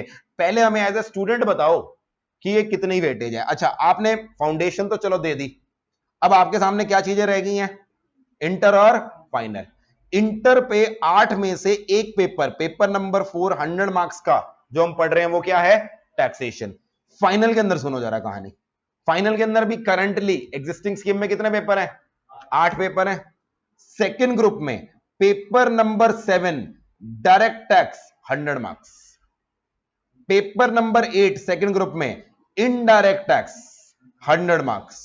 और करंटली सेकेंड ग्रुप में पेपर नंबर 5 एक ऑप्शनल पेपर होता है जिसके अंदर 5-6 सब्जेक्ट्स में से आपको चूज करना होता है कि आप किस में जाना चाहते हो। मेजॉरिटी बच्चे आज की डेट में उसके अंदर क्या लेते हैं? International taxation 100 marks. तो देखा जाए आज से लेकर सीए बनने तक आपको टैक्स टोटल कितने मार्क्स का पेपर आएगा? आपके 400 मार्क्स का पेपर है। आपने 800 नंबर का पेपर इंटर में देने हैं, 800 नंबर के पेपर फाइनल में देने हैं। 1600 में से 25% यानी 400 नंबर के पेपर कहां से आएंगे? टैक्स। तो मैं कह रहा हूं 1 मिनट के लिए इसको भूल जाओ, प्रैक्टिकल को। अगर आपको सीए बनना भी है तो क्या टैक्स को इग्नोर करके सीए बन सकते हो? The answer is no. तो इसलिए मैं कह रहा हूं tax is a very interesting subject. इसको ढंग से पढ़ोगे तो सीए बनने में भी मजा आएगा और सीए बनने के बाद भी मजा आएगा। सर नए सिलेबस में क्या सीन है? नए सिलेबस में मैंने कहा जो प्रपोज्ड स्कीम है, इंटर के अंदर कोई भी बदलाव नहीं है। इंटर के अंदर 100 मार्क्स का टैक्स था, 100 मार्क्स का टैक्स है। फाइनल के अंदर 8 की जगह कितने पेपर हो जाएंगे? 6 पेपर हो जाएंगे। पेपर नंबर जो 7 है डायरेक्ट टैक्स, इस पे कोई आंच नहीं है, ये नए सिलेबस में भी वैसे का वैसा है। जो इनडायरेक्ट टैक्स का पेपर है वो भी क्या है? सेम टू सेम है। इंटरनेशनल टैक्सेशन क्योंकि ये ऑप्शनल पेपर हट गया है, ये पेपर से हटके आर्टिकलशिप के दौरान ना एक नया कॉन्सेप्ट आया होगा, आपने सुना होगा सेल्फ पेस्ड मॉड्यूल। आपको आर्टिकलशिप के साथ साथ 2 साल की आर्टिकलशिप नई स्कीम में उसके साथ साथ 4 पेपर देने पड़ेंगे, सेल्फ पेस्ड मॉड्यूल। उसके अंदर एक मॉड्यूल किसका है? International tax. तो जान अभी भी नहीं छोड़ी उसने, बस फर्क ये है वो फाइनल की जगह कहां पर आ गया है? आर्टिकलशिप में आ गया। बट अगेन ऑप्शनल होगा, किसी को इंटरेस्ट है इंटरनेशनल टैक्सेशन में तो पड़ेगा। इंटरनेशनल टैक्सेशन की जगह कुछ और ऑप्शंस भी हैं वहां पर, तो आप वो भी ले सकते हो। मगर ये दोनों पेपर क्या रहेंगे हमारे? मैंडेटरी। तो मैंने टैक्स की पूरी कहानी बता दी आपकी, प्रैक्टिकली भी और ये वाली भी। अब अगला सब्जेक्ट, अगली चीज हमने ये देख लिया टैक्स का पेपर है किस तरह का, हमने ये देख लिया टैक्स इंपॉर्टेंट क्यों है। नेक्स्ट चीज है how will we study tax, how will we study this subject, ये हम पढ़ेंगे कैसे। अभी मैंने आपको बताया कि हम बेसिकली इनकम टैक्स एक्ट पढ़ेंगे, 60 मार्क्स का इनकम टैक्स है, और साथ साथ हम क्या पढ़ेंगे? जीएसटी एक्ट पढ़ेंगे, क्योंकि 40 मार्क्स का हमारा क्या है? जीएसटी है। और मैंने ये भी बता दिया क्वेश्चन हमारे मेजॉरिटी क्या आएंगे? प्रैक्टिकल आएंगे। अब लॉ को पढ़ने के ना 2 तरीके होते हैं, सिंपल सी बात है। कोई भी इंसान जब लॉ पढ़ता है वो 2 तरीकों से पढ़ता है। पहला तरीका है मैं आपको एक एक करके प्रोविजन बताता चला जाऊं। हम शुरुआत करें जीएसटी की, सेक्शन नंबर 1 से। 1 में ये लिखा है, 2 में ये लिखा है, 3 में ये लिखा है, 4 में। अगर आप अपना आईसीआई का स्टडी मटेरियल खोलोगे, उन्होंने ऐसे समझा रखा है सीक्वेंस में, पूरा सेक्शन 2 लिख देंगे एक साथ, उसका कुछ लेना देना है या नहीं है, पूरा सेक्शन 2 एक साथ लिख दिया। फिर आगे बढ़े, सेक्शन 6 पसंद आया, 6 लिख दिया, 7 लिख दिया। इस तरह से अगर आप प्रोविजन पढ़ोगे ना, आपको रियलाइज नहीं होगा आप कहीं ना कहीं टैक्स को, लॉ को मगअप कर रहे हो। क्यों? आपको पता नहीं उस सेक्शन की रेलेवेंस क्या है। आपको ये नहीं पता वो सेक्शन में ऐसा क्यों लिखा गया, मगर क्योंकि सेक्शन 2 के बाद सेक्शन 3 पढ़ना है, 3 के बाद 4 पढ़ना है, आप सीक्वेंस में चले जा रहे हो चले जा रहे हो चले जा रहे हो, उस तरह से आपको प्रोविजन तो याद हो जाएगा, बट बिलीव मी उसे क्वेश्चन में अप्लाई करने में बहुत ज्यादा दिक्कत आएगी। और अप्लाई करने में दिक्कत क्या मैं कह रहा हूं, आप अभी अब पढ़ोगे 5 दिन तक वो लॉ याद रहेगा, छठे दिन आप उसे भूलना शुरू हो जाओगे। क्यों? क्योंकि आपने उस लॉ को पीछे कहा, उसका रीजन नहीं समझा, आपने सिर्फ क्या पढ़ा, प्रोविजन। ये तरीका पढ़ने का बिल्कुल गलत है मेरे हिसाब से। अगर आप प्रोविजन पढ़ते चले जा रहे हो आप बहुत जल्दी भूलोगे। लॉ को लंबे समय याद रखना है। अगर एक बहुत बड़ी समस्या जो हर बच्चा कहता है, सर लॉ याद नहीं होता। फाउंडेशन में मेरे पास सबसे ज्यादा क्वेरी जो बच्चों की आती है वो ये होती है, सर लॉ याद नहीं हो रहा। लॉ, और वो चीज मैं कह रहा हूं, वहां फाउंडेशन का लॉ तो इतना ज्यादा, टैक्स की तो अभी मैं बुक्स बताऊंगा कितनी बुक्स है, उससे आपको आइडिया लग जाएगा कि टैक्स तो उस लॉ के मुकाबले 3 या 4 गुना होने वाला है। वो सारी चीजें मेमोराइज कैसे करेंगे, बड़े ध्यान से सुनो। मेरा पढ़ाने का तरीका क्या होगा, मैं आपको पहले तो उस टैक्स का कुछ बेसिक बता दूंगा, ठीक है जी। उसके बाद मैं क्लास के अंदर आपके सामने क्रिएट करूंगा सिचुएशंस, मतलब मैं बेसिकली आपको कहानियां बताऊंगा कि ऐसे ऐसे एक पर्सन था, उसने ऐसे किया, और फिर आपसे पूछूंगा कि अगर आप लॉ मेकर होते, लॉ बनाने वाला कोई तो इंसान होगा ना, लॉ बनाता कौन है वैसे हमारे देश के अंदर, पार्लियामेंट। पार्लियामेंट मतलब हमने जो एमपीज और एमएलए चुन के भेजे हैं वो बनाते हैं। अच्छा, लीगली तो आप बिल्कुल सही कह रहे हो, एमपी और एमएलए, बट आपको लगता है हमारे एमपीज और एमएलए के अंदर इतना कैलिबर है, उन्हें समझ भी आवे कि वो क्या पास कर रहे हैं? क्या आपको लगता है सारे एमपीज और एमएलए उनको लॉ, ये टैक्स आता होगा, उन्हें जीएसटी आता होगा? The answer is no. तो उनके पास पावर है पास करने की। असली में लॉ में ड्राफ्टिंग कौन करता है सारी? वो पीछे आईएएस ऑफिसर्स, आईआरएस ऑफिसर्स जो बैठे होते हैं, दे आर दी वंस जो बेसिकली लॉ बना रहे हैं, पार्लियामेंट को दे रहे हैं कि जाके पास करो, और पार्लियामेंट तो बस यस और नो कर रही है, उनको आगे इंटरनल चीजें ज्यादा डिटेल में पता नहीं होती। तो आपको उस लॉ मेकर की तरह सोचना सीखना है। अगर आपके सामने एक सिचुएशन आएगी और आपने सोचना है अगर मैं लॉ बनाने वाला हूं, आप क्या लॉ बनाओगे? एंड बिलीव मी, आप जो सोचोगे ना लॉजिकली यहां पर ऐसा होना चाहिए, असली में लॉ में वही लिखा होगा। अगर मैं आपको कहानी सुनाऊं और कहानी में आपसे पूछूं कि क्या होना चाहिए, जो आप बोलोगे आइडियली क्या होगा, लॉ में वही लिखा होगा। बस मुझे क्या बताना है, जो आप बोल रहे हो वो सेक्शन 7 में लिखा है, वो सेक्शन 9 में लिखा है। इस तरह से अगर हर लॉ के कारण को समझोगे कि ये प्रोविजन क्यों आया, ये अमेंडमेंट क्यों आई, तो बिलीव मी आज नहीं 10 साल बाद भी आपको पकड़ के मैं पूछ लूं ना कि इस सिचुएशन में क्या होगा, आपको आंसर पता होगा, क्योंकि आपने सेक्शन नहीं रटा, आपने क्या सुना, आपने कहानी सुनी। तो मेरा काम है आपको कहानियां सुनाना। मैं आपके पास रोज आऊंगा, कहानियां सुनाऊंगा। मैं अगर आपसे फीस लूंगा, किस चीज की लूंगा, कहानियों की। अच्छा, आप सबने वो एक बचपन में मेरा DD1 पे सीरियल आता था, बहुत बचपन में, तुमने तो पता नहीं देखा ही नहीं होगा, विक्रम और बेताल, सुना हुआ है? उसके अंदर ऐसा होता था, एक बेताल नाम का छोटा सा इंसान होता था और एक विक्रम नाम का पर्सन होता था। विक्रम, बेताल को बड़ी नॉलेज होती थी, विक्रम उसको पकड़ के लेके आता था, बेताल उसको एक कहानी सुनाता था कंधे पे बैठ के, और शर्त ये होती थी कि तुम कुछ बोलोगे नहीं, बोलोगे तो मैं उड़ के चला जाऊंगा। मगर वो हर कहानी के एंड में एक क्वेश्चन छोड़ता था, इस तरह से कहानी सुनाता था और पूछता था विक्रम से कि तुम्हारे हिसाब से किसने सही किया, और विक्रम कंट्रोल नहीं कर पाता था और वो आंसर दे देता था, और वो बेताल उड़ जाता था, फिर उसको पकड़ के लाता था। मतलब ये एक हाइपोथेटिकल मेरे हिसाब से स्टोरी थी। तो यहां पर वही होने वाला है, मैं हूं बेताल और आप हो विक्रम। मैं आपको सुनाऊंगा कहानी हर रोज और आपके सामने क्रिएट करूंगा सिचुएशन, और आपने मुझे जवाब देना है, मगर मैं उड़ के कहीं नहीं जाऊंगा। तो आपने मुझे जवाब देना, एंड बिलीव मी, जो आपको आप जो जवाब दोगे उसको हम लॉ से क्या कर लेंगे, कनेक्ट कर लेंगे। तो इस तरह के पढ़ाने वाले तरीके में थोड़ा सा टाइम ज्यादा लगेगा। मतलब अगर कोई चीज मैं 5 मिनट में पढ़ाऊंगा तो वो 5 के बाद 7.5 मिनट लेगी, क्योंकि 2.5 मिनट की स्टोरी आ जाएगी, मगर वो लंबे समय क्या रहेगी, रिटेन रहेगी। ठीक है जी, तो ये हमारा पढ़ाने का तरीका रहेगा। अच्छा, ये तो हो गया पढ़ाने का तरीका। कॉन्सेप्चुअली हम हर लॉ के पीछे की कहानी, हर प्रोविजन के पीछे की कहानी को पढ़ेंगे। ये तो हो जाएगा क्लास के अंदर, मगर एट द सेम टाइम हम सबको क्या एग्जाम भी देने हैं या नहीं देने? यस, कॉन्सेप्चुअली भी समझना है हमें लॉ, और हमें मार्क्स भी लेने हैं। अच्छा, एक ना हमेशा से कहानी सुनाई जाती है कि क्या आपको कोई सब्जेक्ट नॉलेज के लिए पढ़ना चाहिए या मार्क्स के लिए पढ़ना चाहिए? अब ये डिबेट ऐसी है, बचपन से चली आ रही है। कोई बच्चा बोलेगा नॉलेज के लिए पढ़ना चाहिए, कोई बच्चा बोलेगा नॉलेज छोड़ो, नॉलेज की चार लेने, किसके लिए पढ़ना चाहिए? मार्क्स के लिए। मैं कहूं प्रैक्टिकल लाइफ में ना दोनों जरूरी हैं।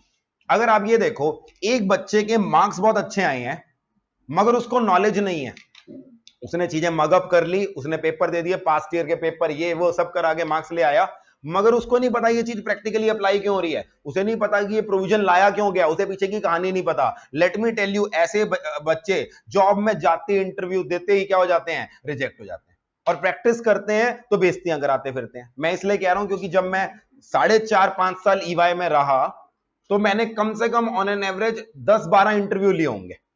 अकेला नहीं जाता था, सीनियर के साथ जाता था, मगर क्योंकि मेरे को उस बंदे से काम कराना होता था, ग्राउंड लेवल पे तो हम ही काम करते थे ना, मैनेजर तो फुर हो जाते थे, तो अल्टीमेटली उसका इंटरव्यू मैं खुद लेता था, मैनेजर सिर्फ बैठा होता था कि एक सीनियर बंदा होना चाहिए। जब भी हमारे पास सीवी आता था ना, मैं इनडायरेक्ट टैक्स में था, तो बहुत सारे रैंक होल्डर्स का आता था। अच्छा, जिस भी बंदे की रैंक अच्छी हो, जिसका कॉलेज अच्छा हो, वो सजा सजा के लिखते हैं नहीं लिखते? यस।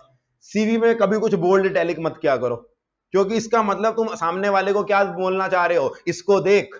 और सामने वाला अगर तुम्हें ऐसा मिल जाए, मेरे जैसा मिल जाए, वो एक्सपेक्टेशन बांध लेता है। तो मेरे पास मान लो किसी रैंक होल्डर का सीवी आता था, या कोई ऐसा इंसान जो इनडायरेक्ट टैक्स में अंडरलाइन करके लिखेगा scored 82 marks in indirect tax, तो हम कहते थे आजा बेटा तेरी नॉलेज चेक करते हैं। उसके सवाल, उसके लिए सवाल कैसे हो जाते थे? अलग वे में। मैं हमेशा क्या करता था, बेयर एक्ट और नोटिफिकेशन की बुक होती थी, पहला टेस्ट लेता था, सो एंड सो प्रोविजन बताओ, वो कहता था धर धर धर धर बोल दिया, बुक में ढूंढ के दिखा ये चीज कहां पर लिखी हुई है, बुक में ढूंढ के दिखा, क्योंकि उसने तो अपने कोचिंग वाले सर की किताब में देखी होगी। मैं ये देखना चाहता था उस बच्चे को पता भी है ये चीज कौन सी नोटिफिकेशन में लिखी है। एंड आधे बच्चे क्या हो जाते थे? वहीं पर रिजेक्ट हो जाते थे। तो अगर आप मार्क्स ला रहे हो मगर आपको कॉन्सेप्चुअली नॉलेज नहीं पता, आपको सेम चीज अगर सिचुएशन में बना दी, तो लेट मी टेल यू, आप जॉब में रिजेक्ट हो जाओगे। ये सुनने में आता होगा आपको, कई बार रैंक होल्डर्स को भी नौकरी नहीं मिल रही होती। क्यों नहीं मिल रही होती? उसका प्रिसाइज कारण ही क्या होता है? उन्होंने उस प्रोविजन को मगअप किया है, उन्होंने उसकी प्रैक्टिकल इंप्लीकेशन समझने की कोशिश नहीं करी। तो मार्क्स लेके नॉलेज नहीं रखोगे भाई, नौकरी में मिलना मुश्किल है, और नौकरी मिल जाएगी तो नौकरी मिलने के बाद बहुत मुश्किल है कहानी। तो सर इसका मतलब मार्क्स ना लें, नॉलेज के पीछे भागें, वो भी खतरनाक है। देखो, अब मैं आपके पास लगभग 1 घंटे से बात सामने हूं आपके, 1 घंटा हो गया मुझे, 1 घंटे से मैं आपको बोल रहा हूं, आप सुन रहे हो। अच्छा, बीच में एक बच्चे ने खड़े होकर पूछ लिया सर आपके मार्क्स कितने आए थे टैक्स में, और लेट अस सपोज मैंने बोला बेटे मेरा 42 मार्क्स आए थे। सिर्फ अगर थियोरेटिकली बोलूं मेरे टैक्स में 42 मार्क्स आए थे, बिलीव मी मैं ब्रेक दूंगा, ब्रेक के बाद क्लास खाली होगी। आप कहोगे ये नकली इंसान है, ये तो खुद ही 42 नंबर लेके आया, ये हमें पास क्या कराएगा? यस और नो? और ऑन दी अदर हैंड अगर मैं आपको बोलूं, अब ये सच बोल रहा हूं, मेरी सीपीटी में ऑल इंडिया 5th रैंक थी, मेरी इंटर में ऑल इंडिया 6th रैंक थी, मेरी सीएस फाउंडेशन में ऑल इंडिया 6th रैंक थी, मेरी सीएस इंटर में ऑल इंडिया 6th रैंक थी। अब आपको कॉन्फिडेंस आने लग गया थोड़ा थोड़ा, अब आपको लग रहा है नहीं यार बंदे को थोड़ा बहुत आता होगा। अब मैं आपको बोलूं मेरे टैक्सेशन में 87 मार्क्स आए थे, विच इज राइट, 87 मार्क्स आए थे, अब आपको कॉन्फिडेंस आ गया या नहीं आ गया? ये एग्जांपल मैं क्यों दे रहा हूं, मैं आपको अपनी मार्क्स और रैंक नहीं बताना चाहता, मैं आपको एक साइकोलॉजी बताना चाहता हूं कि दुनिया हमें किसके बेसिस पे जज करती है? मार्क्स। मेरी नॉलेज कितनी है वो आप जज करोगे during the course of batch. जब आप मुझसे पढ़ोगे, जीएसटी पढ़ोगे, उसके बाद आप बोलोगे संचित ग्रोवर अच्छा पढ़ाता है या बुरा पढ़ाता है, इसको कुछ आता है या नहीं आता। बट फिलहाल के लिए आप मुझे जज कैसे करोगे? मेरे मार्क्स पे। तो अगर आप नॉलेज लेके बैठे हो, मार्क्स नहीं लेके बैठे, तो फंसोगे। मार्क्स लेके बैठे हो, नॉलेज लेके नहीं बैठे, तो बेइज्जती कराओगे उल्टा फिर। तो अल्टीमेटली हमें क्या करना है? एक बैलेंस मेंटेन करके चलना है। मैं आपको क्लास में तो कॉन्सेप्चुअली पढ़ा दूंगा, मगर मेरे को भी दुनिया जज करेगी as a teacher on the basis of the marks you get, and आपको भी दुनिया जज करेगी as a student on the basis of marks you get. अब एक बार बात करते हैं, क्लास में तो कॉन्सेप्चुअली पढ़ लेंगे, एग्जाम में मार्क्स कैसे लेने हैं उसकी बात करते हैं। एग्जाम में मार्क्स लेने के लिए ना, मेरे हिसाब से अपार्ट फ्रॉम अगर आपको कॉन्सेप्चुअली चीजें पता है, 2 चीजें रेलेवेंट होती हैं अगर आपको कॉन्सेप्चुअली आती हैं। एक होती है क्वेश्चंस की प्रैक्टिस, कि आपने कॉन्सेप्चुअली पढ़ ली, आपको यह चेक करना है कि क्या मैं उस कॉन्सेप्ट को क्वेश्चन में अप्लाई कर पा रहा हूं। ऐसा तो नहीं क्वेश्चन के अंदर मेरे दिमाग में क्लिक ही नहीं कर रहा, कि कौन सा प्रोविजन लगाना है। एक तो क्वेश्चन की प्रैक्टिस भरपूर होनी चाहिए और दूसरी चीज होनी चाहिए रिवीजन। तो अब जरा इस पे बात कर लेते हैं। रिवीजन मतलब आप सब ने ये तो पता होगा आपको, फीफो, फीफो क्या होता है? अकाउंटेंसी में इन्वेंट्री पढ़ा था, first in first out. First in first out simple भाषा में जो चीज पहले आएगी पहले जाएगी। हमारा दिमाग भी ऐसे ही काम करता है, जो सब्जेक्ट पहले आएगा पहले जाएगा। ग्रुप 1 में सबसे पहले जो सब्जेक्ट पढ़ेंगे, ग्रुप 2 पढ़ते ही सबसे पहले वो क्या हो जाएगा? बाहर। इसलिए होता क्या है, आप जब कोई चैप्टर पढ़ रहे होगे, आपको चाहे जो मर्जी सुना हो आपने, टैक्सेशन मुश्किल है, ये है वो है, जब आपको मैं एक प्रोविजन बता रहा हूं ना, आपको वो बड़ा सिंपल लगेगा, आपको बिल्कुल समझ में आ जाएगा। जब हम उसके क्वेश्चंस करेंगे, हम उसके पास्ट ईयर क्वेश्चन करेंगे, आपको लगेगा ये तो बड़े सिंपल सवाल है। और फिर आप बच्चों के मार्क्स देखोगे, बच्चों को रोते हुए देखोगे पास्ट अटेम्प्ट के, आप कहोगे सारे नालायक, पागल, बिल्कुल सिंपल सवाल है यार, ये तो मैंने कर लिया, मैं तो सारे चैप्टर के पास्ट ईयर क्वेश्चन करे जा रहा हूं। फिर 1 मिनट के लिए आपको लगेगा, लगता है मेरे से पहले सारे आए थे नालायक, असली तोप इंसान तो इस बार आया। एग्जाम में सारे रिकॉर्ड तो इस बार टूटेंगे। जैसे होता है ना, कई बार आप शीशे के सामने खड़े होकर बोलते हैं कि भाई तेरी शक्ल खराब नहीं है, तेरे बार ने बाल गलत काटे हैं, ये बाल सही कटे होते तो तू सही लिख रहा होता। तो वैसे ही आप कहोगे कि शायद ना ये पुराने वाले बच्चों में खोट था, क्योंकि मैं जब पास्ट ईयर क्वेश्चन कर रहा हूं मेरे तो सारे आंसर निकल रहे हैं, तो ये 40, 50, 60 क्यों लेते हैं, इनको तो 90 नंबर लेने चाहिए। मगर you are ignoring the fact that अभी आप उस चैप्टर की पीक पर हो, उसके बाद क्या शुरू होगा? आपका डिक्लाइन। आप भूलना शुरू करोगे, और जब अगली बार किताब खोलोगे सेकंड रिवीजन के अंदर, आपको लगेगा ये मैंने पढ़ा था, ये इसके नीचे लाइन क्यों डली हुई है, ये कब पढ़ा मैंने। आप पूरी तरह से भूल जाओगे, अनजान लगने लगेगा वो आपको। तो ये जो डिमिनिशिंग ट्रेंड है, ये जो फीफो मेथड है, ये रोकना है हमें। इसको रोकने के लिए एक ही तरीका, क्या करना पड़ेगा? रिवीजन। सर ये तो हमें भी पता है, मगर रिवीजन करने का टाइम नहीं मिलता। अब सिंपल सी बात है, ह्यूमन का जो माइंड बना है ना, वो डेटा कम याद रखता है, पिक्चर्स ज्यादा याद रखता है। मैं आपको आज बोलूं 5th क्लास में हिस्ट्री पढ़ी थी, आपने बोला हाँ।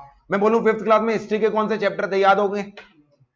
मैं आपको बोलूं 5th क्लास में हिस्ट्री की टीचर कैसी दिखती थी, थोड़ी थोड़ी याद होगी, हो सकता है, क्योंकि आपका माइंड क्या याद रखता है? पिक्चर से याद रखता है। आपका माइंड फोटो क्या कहते हैं, डेटा कम याद रखता है। तो अब हमें क्या करना है, हम अगर इस सिंपल से कॉन्सेप्ट को पिक्चर फॉर्म में याद करने लग जाएं, बिलीव मी लंबे समय तक याद रहेगा। तो बेस्ट तरीका क्या होता है, आपने जब कोई चैप्टर पढ़ लिया है, उस चैप्टर के अंदर क्या क्या पढ़ा है, अपने दिमाग में क्या बना लो, एक फ्लो चार्ट बना लो, एक पिक्चर बना लो। मैंने इस चैप्टर में 4 चीजें पढ़ी, व्हाट इज इनकम के how do we compute income, इस तरह से आपके दिमाग में एक चार्ट बनता चला जाना चाहिए। और अगर आपने उसे उस फोटो में याद करना शुरू कर दिया, तो वो फोटो लंबे समय तक याद रहेगी। तो ये जो सबसे बड़ी समस्या है ना, कि सर कॉन्सेप्चुअली तो आता है मगर एग्जाम तक रिवाइज नहीं हो पाता, तो इस तरह से आप एग्जाम में रिवाइज कर पाओगे। अब इसके लिए करना क्या है, फ्लो चार्ट्स की मैं आपको दोनों में अलग अलग बुक दूंगा। इनकम टैक्स का पूरा सिलेबस मैंने 100 फ्लो चार्ट्स के अंदर कंपाइल कर लिया, और जीएसटी का पूरा सिलेबस 65 फ्लो चार्ट्स के अंदर कर दिया। इस बार अमेंडमेंट की वजह से 5-7 और आ गए, लगभग 170 फ्लो चार्ट्स के अंदर आपका पूरा सिलेबस कवर्ड है। कलरफुल फ्लो चार्ट्स आपको दिए जाएंगे। ये इसलिए है ताकि ये नहीं है कि बुक को साइड में फेंक दो और इन्हीं से पढ़ना शुरू कर दो। ये इसलिए है कि आपने मान लो बुक में पढ़ लिया, कॉन्सेप्चुअली समझ लिया, अब बार बार रिवाइज करने के लिए बुक खोलने का मन नहीं कर रहा, तो हम रिवाइज कहां से करेंगे?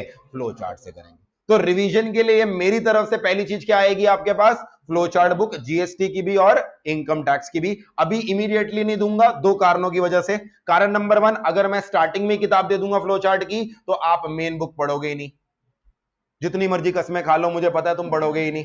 क्यों? फिर आपको लगेगा जैसे बीकॉम में होता है ना, एक मेन बुक खरीद के लेके आते हो, बीकॉम के पेपर देने शुरू कर दो, एक गाइड लेके आते हो, ये सोचते हो बीकॉम साथ साथ पढ़ूंगा, आखिरी दिन ये पढ़ूंगा, ये नई की नई पढ़ी रह जाती है, आखिरी दिन गाइड में भी पूछ रहे होते हो, क्योंकि आखिरी दिन गाइड पढ़ने का भी मन नहीं होता, यार इसमें इंपॉर्टेंट क्वेश्चन बता दे। तो आपका माइंड वैसे ही शुरू हो जाएगा और आप ये सिर्फ पढ़ोगे। इसलिए मैं स्टार्टिंग में आपको फ्लो चार्ट बुक नहीं दूंगा। और दूसरा कारण ये है कि हर बार टैक्स अमेंड होता है, मुझे फ्लो चार्ट अमेंड करने पड़ते हैं। फिलहाल मैंने अमेंड नहीं करे, उन पे काम चल रहा है, तो जब अमेंड हो जाएंगे तभी दूंगा। मेरे पास अभी है भी नहीं देने के लिए, और मैं चाहता भी नहीं अभी आपको फ्लो चार्ट बुक मिले। ठीक है जी। नेक्स्ट चीज है क्वेश्चंस। अच्छा, रिवीजन के लिए एक तो आपको फ्लो चार्ट बुक मिलेगी, साथ साथ अगली चीज है रिवीजन मैराथॉन्स। अब रिवीजन मैराथन क्या होता है वो तो आपको पता ही होगा, उसी के बेसिस पे तो फाउंडेशन पेपर देके आए हो। सच्ची सच्ची बताया ना। एक तो ये नया सिस्टम शुरू हो गया, मतलब मैं क्या बोलूं, मैं खुद भी मैराथन डालता हूं। मतलब तुम्हारी जनरेशन को ना कुछ ज्यादा ही सहूलियतें मिल रही हैं जो हमें नहीं मिलती थी। हम साला एक बार टीचर पढ़ाता था, पढ़ते थे, उसके बाद खुद रिवाइज करते थे, उसके बाद बस बात खत्म, खुद ही लगे पड़े हैं, अमेंडमेंट्स कर रहे हैं, ये कर रहे हैं। तुम्हारा ना, तुम्हारे जमाने में टीचर बस एक चीज नहीं करता, तुम्हें वहां तक छोड़ के नहीं आता। वो भी दिन आ जाएगा संचित ग्रोवर तुम्हारे घर के बाहर, आओ बेटा छोड़ के आओ। अदरवाइज फिजिकली छोड़ के नहीं आ रहे तुम्हें, वर्चुअली तो तुम्हें छोड़ के ही आ रहे हैं वहां पर। आखिरी दिन तक लगे पड़े हैं और बच्चे भी देख रहे हैं आखिरी दिन रिवाइज। मैं ना बड़ा इस चीज के अगेंस्ट हूं जो आखिरी दिन रिवीजन चलती है, और बच्चे देख भी रहे होते हैं मगर करते हैं सारे। मैं मैराथन तो डालता हूं, मैं आखिरी दिन रिवीजन नहीं करवाता, क्योंकि मेरे हिसाब से वो स्पून फीडिंग का एक्सट्रीम फॉर्म है कि बच्चा आखिरी दिन भी किताब नहीं खोल रहा। बट क्या करें, दिस इज द जनरेशन, और आप भी कर रहे हो। तो अब मैं आपको क्या कहूंगा, मेरी तरफ से पूरा का पूरा जो जीएसटी और इनकम टैक्स का सिलेबस है वो मैराथन्स में आपको प्रोवाइड किया जाएगा। हर अटेम्प्ट में मैं अगर अपडेट्स होती है तो क्या बना के देता हूं, अमेंडेड। लगभग 20 घंटे का जीएसटी का मैराथन बनाता हूं मैं, और 20 घंटे का इनकम टैक्स का। 20 घंटे इसलिए रखता हूं मैं ये नहीं चाहता कि मैं सिर्फ ऊपर ऊपर से बढ़ा के चला जाऊं, मैं इसलिए बनाता हूं कि एक एक पॉइंट जो हमने क्लास में डिस्कस किया वो मैराथन में भी कवर्ड होना चाहिए। तो आपको, आप मुझसे बाद में ये पूछो कि सर टैक्स समझ तो आ रहा है, मजा तो आ रहा है, मगर रिवाइज कैसे करें, तो मैं आपको पहली दो चीजें बता देता हूं रिवाइज कैसे करें। रिवीजन करने का तरीका नंबर 1, रास्ते में जब ट्रेवल कर रहे हो, मेट्रो में आ रहे हो, जा रहे हो, don't waste your time. Time मत वेस्ट करो इधर उधर झांकने में, थोड़ा क्राउड देख लें, ये कर लें, वो कर लें। तो और गानों में बैठ के अरिजीत सिंह मत सुनो बैठ के, एक नया सिंगर आया है संचित ग्रोवर, उसके मैराथन सुनो। आपने अगर लेटर सपोज मेरे साथ एक चैप्टर किया, उसकी 1 घंटे 1.5 घंटे की रिवीजन है, आप रास्ते में सुनते हुए चले जाओ, डाउनलोड करके चले जाओ, आपका रिवाइज हो जाएगा वो। अगर मैराथन से नहीं खुद रिवाइज करना चाहते हो तो आपको फ्लो चार्ट बुक प्रोवाइड कर दूंगा, जैसी वो धीरे धीरे सिलेबस आगे पड़ेगा फ्लो चार्ट से रिवाइज करते रहो। अगर आप फ्लो चार्ट और मैराथन का ढंग से यूज करोगे तो उस केस के अंदर क्या होगा, आप जो चीजें पढ़ रहे हो फीफो मेथड को होने से रोक सकते हो, अवॉइड नहीं कर सकते, थोड़े हद तक क्या कर सकते हो, रोक सकते हो कि भाई थोड़ी बहुत चीजें मुझे क्या रहे हैं, याद रहे। ठीक है जी। नेक्स्ट चीज, क्वेश्चंस की प्रैक्टिस। क्वेश्चंस की प्रैक्टिस कैसे होएगी मैं आपको बताऊं। पहले मैं आपको अपनी बुक्स बता देता हूं जो मैं आपको दूंगा, उसमें ये चीज ऑटोमेटिकली कवर हो जाएंगी। सर आप हमें बुक्स कौन कौन सी दोगे, आज तो आपको डेमो नोट्स मिले होंगे, अभी वो स्टार्टिंग में इसलिए बुक्स प्रिंटिंग के लिए गई हुई हैं, वो नेक्स्ट वीक तक आपको बुक मिल जाएगी। जो ऑनलाइन वाले वर्चुअल वाले बच्चे हैं, जो आपका ऐप पर ग्रुप है ना, उसके अंदर मैंने डलवा दी है पीडीएफ। नेक्स्ट, आज तो यूज नहीं हो रही, नेक्स्ट क्लास के अंदर आप वो पीडीएफ डाउनलोड करके रख सकते हो। तो हमारी बुक्स कौन कौन सी होंगी जीएसटी के अंदर, एक तो मैं आपको दूंगा main book, main book provide करूंगा जिसके अंदर कॉन्सेप्ट, इलस्ट्रेशन सब कुछ होगा। इसके अलावा एक मैंने आपको बता दी क्या प्रोवाइड करूंगा, फ्लो चार्ट बुक, जिसके अंदर सारे के सारे कॉन्सेप्ट किसमें होंगे, कंसाइज फॉर्म में, लास्ट डे रिवीजन के लिए। और एक मैं आपको प्रोवाइड करूंगा क्वेश्चन बैंक। इस क्वेश्चन बैंक में क्या होगा, आज तक के जितने भी क्वेश्चन आईसीआई के स्टडी मटेरियल में आए हैं, आईसीआई के आरटीपी में आए हैं, आईसीआई के एमटीपी में आए हैं, आईसीआई के पास्ट ईयर में आए हैं, चैप्टर वाइज विद सॉल्यूशन मैंने कवर कर लिया क्वेश्चन बैंक। विद सॉल्यूशन है, पूरी सॉल्व्ड है क्वेश्चन बैंक, ताकि क्लास में टाइम वेस्ट ना करे क्वेश्चन करने के लिए। मेरे पास पढ़ाने के लिए बहुत कुछ है, तो मैं यहां बैठ के शुरू नहीं हो जाऊंगा अकाउंट्स के टीचर की तरह, चाहो सवाल करते हैं, सारे सॉल्यूशन ऑलरेडी हैं, सिर्फ हम क्या करेंगे, डिस्कस करेंगे इसको। और क्योंकि हम सारा क्वेश्चन बैंक डिस्कस नहीं कर पाएंगे, तो ऑब्वियसली मैंने क्या किया है, क्वेश्चन बैंक की कुछ वीडियोस रिकॉर्ड कर रखी हैं, कुछ क्वेश्चन क्लास में डिस्कस करेंगे, कुछ होमवर्क दूंगा विद सॉल्यूशन दे रखे हैं आपको। अगर उसको करते समय आपको कोई डाउट आता है, आप मुझसे व्हाट्सएप पे भी पूछ सकते हैं, नहीं तो क्वेश्चन बैंक की वीडियो प्रोवाइड कर दूंगा, आप उस वीडियो में वो वाला क्वेश्चन देख सकते हैं, वहां पर मैंने क्या कर रखा है, उसे ऑलरेडी डिस्कस कर रखा है। तो अगर आप ये क्वेश्चन बैंक कर लेते हैं, मेरे से लिखवा लो, आज तक कोई भी ऐसा क्वेश्चन नहीं बचेगा जो पेपर में आया है और जो मैंने आपको नहीं दिया। कंप्लीट कवरेज है अलॉन्ग विद सॉल्यूशन। ठीक है जी। फिर इनकम टैक्स के अंदर क्या होगा, इनकम टैक्स के अंदर क्योंकि हमारा वो 60 मार्क्स का है और सिलेबस भी ज्यादा है, हमारी एक नहीं 2 बुक्स होंगी, मॉड्यूल नंबर 1, मॉड्यूल नंबर 2, और साथ साथ एक क्या होएगी, फ्लो चार्ट बुक होएगी जिसके अंदर कंपाइलेशन है। अब सर क्या इनकम टैक्स का भी क्वेश्चन बैंक होगा? The answer is no. Income tax की बुक्स में क्या कर रखा है हमने, क्वेश्चन बैंक इंक्लूड कर रखा है। तो आईसीआई के स्टडी मेटल के क्वेश्चन और जो एक्स्ट्रा प्रैक्टिस क्वेश्चन कराने हैं मैंने हर चैप्टर के, वो कहां इंक्लूड कर रखे हैं, यहीं पर ही कर रखे हैं। साथ साथ जब इनकम टैक्स का सिलेबस खत्म हो जाता है उसके बाद मैं एक एमसीक्यू बुकलेट दे देता हूं एमसीक्यू क्वेश्चन प्रैक्टिस करने के लिए, और एक मैं अभी इन दिनों बना रहा हूं पास्ट ईयर कंपाइलर। जो क्वेश्चन मैंने क्वेश्चन बैंक में कवर नहीं करे वो पास्ट ईयर कंपाइलर इन दिनों इन द प्रोसेस है, नवंबर 22 अटेम्प्ट के लिए बना रहा हूं। ऑब्वियसली नवंबर 22 वालों के लिए बन जाएगा तो मैं क्या कर दूंगा, अपडेट करके तुमको दे दूंगा। ये मैं एक तरह के ऑप्शनल रखता हूं क्योंकि मैंने यहीं पर ही सफिशिएंट क्वेश्चन डाल रखे हैं क्लास में कराने के लिए। अगर कोई बच्चा एक्स्ट्रा करना चाहता है तो ये फुल्ली सॉल्व्ड बुक मैं देता हूं, आप एक्स्ट्रा कर सकते हो। कोई डाउट आएगा तो आप मुझसे क्या कर सकते हो, पूछ सकते हो। तो इन शॉर्ट मेरी तरफ से आपको कौन कौन सी बुक्स चाहिएंगी, जीएसटी की टोटल 3 बुक्स, अभी अर्ली बैच में आपको 3 बुक्स मिलेंगी। कौन कौन सी, book number 1 main book, book number 2 question bank, book number 3 flow chart. Flow chart अभी नहीं दे रहा जानबूझ के मैं, ताकि क्या कहते हैं बैच जीएसटी खत्म होने के बाद दूंगा, ताकि आप अभी फ्लो चार्ट से पढ़ना शुरू करो। अभी मेन बुक और क्या मिलेगी, क्वेश्चन बैंक मिलेगी। जो लाइव वाले और गूगल ड्राइव वाले बच्चे हैं उनको कुरियर के थ्रू जाएगी, आपको फिजिकल कॉपी नेक्स्ट वीक मिल जाएगी। फिर इनकम टैक्स में 2 मेन बुक्स और एक फ्लो चार्ट, और ये मैं सॉफ्ट वर्जन में देता हूं, ये हार्ड कॉपी नहीं देता, एमसीक्यू प्रैक्टिस करने के लिए और पास्ट ईयर की compilation. These are the number of books for entire group 1, नहीं पेपर नंबर 4। ये पेपर नंबर 4 पे मेरी तरफ से रिसोर्सेज है। अब आखिरी चीज, सर एक चीज तो आप बताना भूल ही गए,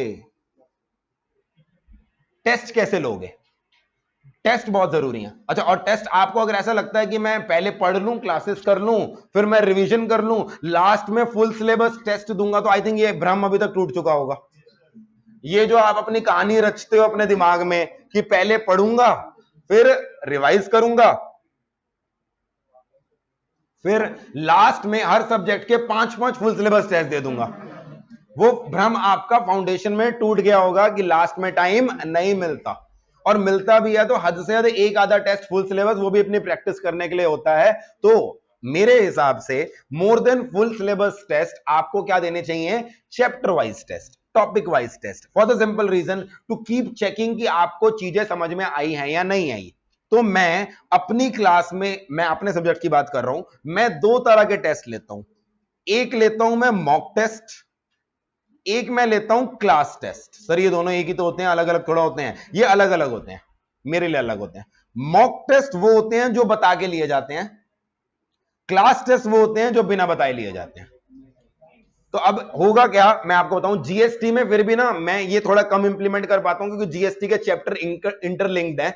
तो मेरे जब चल रहे होते हैं 4 चैप्टर एक साथ इंटरलिंकिंग चल रहे होते हैं और खत्म होते हैं तो चारों एक साथ खत्म हो जाते हैं, तो यहां पर फिर भी मेरे क्लास टेस्ट लेना मुश्किल होगा। इनकम टैक्स में मैं क्या करता हूं, मान लो मैंने चैप्टर नंबर 1 खत्म करा दिया, मैंने चैप्टर नंबर 1 खत्म कराने के बाद आपको उसका मॉक टेस्ट दे दिया, ठीक है जी। मॉक टेस्ट आपका कंडक्ट होगा जिस दिन मैं बताऊंगा, आप पेपर दोगे वो चेक करके बकायदा आपको दिया जाएगा और आपकी एक्सेल शीट के अंदर मेंटेन किया जाएगा आपके किसमें कितने मार्क्स आए हैं। क्लास टेस्ट वो है कि मान लो मैं क्लास में आने वाला हूं और क्लास में मेरे आने से 10 मिनट पहले आपको एक छोटा सा टेस्ट दे दिया जाएगा जिसमें मात्र 2 या 3 क्वेश्चन होंगे, एक मेन क्वेश्चन हो जाएगा, 2 एमसीक्यू क्वेश्चन। और अगर हमारा मान लो चैप्टर 2 चल रहा है तो उसके अंदर क्वेश्चन चैप्टर 1 के होंगे, अगर चैप्टर 3 चल रहा है तो उसमें चैप्टर 1 और 2 के होंगे, चैप्टर 4 चल रहा है तो चैप्टर 1, 2, 3 के होंगे। ये क्लास टेस्ट एक तरह की डेली प्रैक्टिस है जिसके अंदर सवाल मैं नहीं करा रहा, आप खुद कर रहे हो, क्योंकि सिंपल सा फंडा है। मैंने एक चीज नोटिस करी है, जब मैं सवाल करा रहा हूं, जब टीचर सवाल करा रहा है, चाहे वो अकाउंट्स हो चाहे टैक्स हो, टीचर सवाल कर रहा होता है तो बच्चा कहता है हाँ बिल्कुल सही कर रहे हो, बढ़िया, आई एग्री विद यू, इसको ऐड करो, इसको ऐड करो, चलो इसको माइनस करो। कुछ बच्चे कहते हैं छोड़ो, ऐसे लगे होते हैं, उनका फोकस होता है चेपो घर जाके समझेंगे, कुछ समझ रहे हैं लिख नहीं रहे, कुछ दोनों काम कर रहे हैं। जब क्लास टेस्ट होगा ना आपका, तब असली टेस्ट होगा जब आपके साथ कोई नहीं है, आप अकेले हो और खुद बैठ के सोचना पड़ रहा है। तो क्लास टेस्ट आपका बिना बताए हर समय होता रहेगा।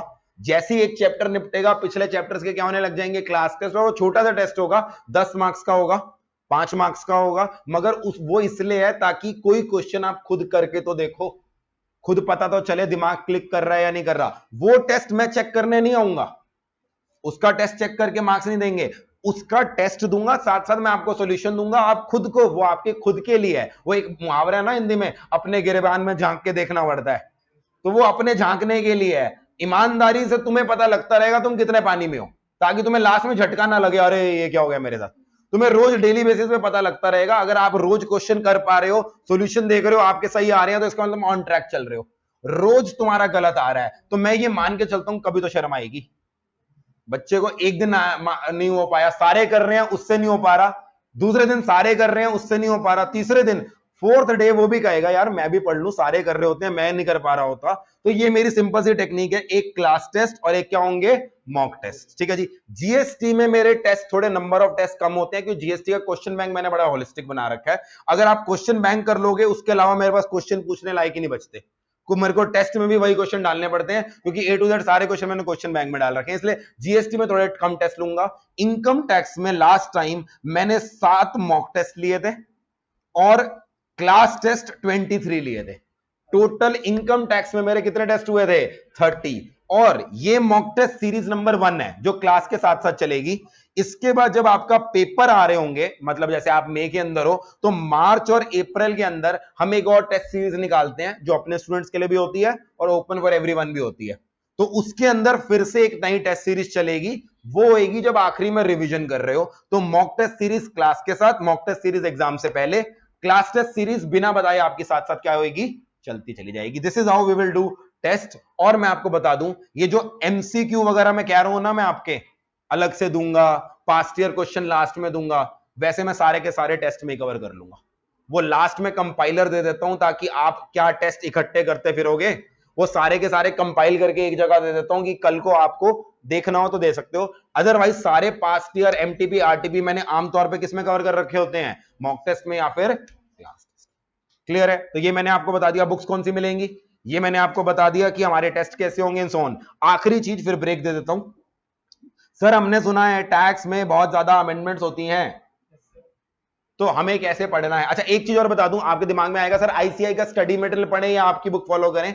मेरी बुक प्योरली किसके बेसिस पे बनी है, स्टडी मैट। तो अगर आपने हमारी बुक फॉलो कर लिया, स्टडी मैट के अंदर वैसे कोई चीज मिस आउट नहीं होगी, क्योंकि हर साल स्टडी मैट को देखकर ही हम क्या करते हैं, अपनी बुक बनाते हैं। फिर भी सेफ साइड पे आई विल ऑलवेज सजेस्ट, जब भी एक चैप्टर हमने कर लिया है, आपके पास स्टडी मटेरियल तो होगा तो सही, उसको पलट के देख लेना, जस्ट टू बी श्योर कि आपने एक एक चीज कवर कर लिया है या नहीं। वो आपको तसल्ली होती जाएगी कि आपका स्टडी मटेरियल कवर हो रहा है। अच्छा अमेंडमेंट्स की बात करूं, क्या टैक्स रोज रोज अमेंड हो रहा होता है, नहीं हो रहा होता, यस रोज मतलब कभी भी हो सकता है, इसलिए ये नहीं है कि रोज होगा, रोज सवेरे सवेरे बैठ के एमपी तो आज क्या करें, वो रोज नहीं करेंगे। इनफैक्ट मैं आपको बताऊं, मैंने आपकी बुक प्रिंट में जाने में लेट क्यों हो गई, आज 8 जुलाई है, 5 जुलाई को जीएसटी की एक नोटिफिकेशन आई है जिसके अंदर 5 अमेंडमेंट्स आ गई हैं नई, और वो 5 जुलाई वाली अमेंडमेंट्स भी मुझे कवर करनी थी। तो अल्टीमेटली जो बुक फाइनलाइज हो गई थी, प्रिंटिंग में जाने वाली थी, उस बुक को फिर से खोल के मैंने क्या करना शुरू कर दिया, उसमें अमेंडमेंट डालना शुरू कर दिया। टैक्स का टीचर बनना इतना आसान नहीं है,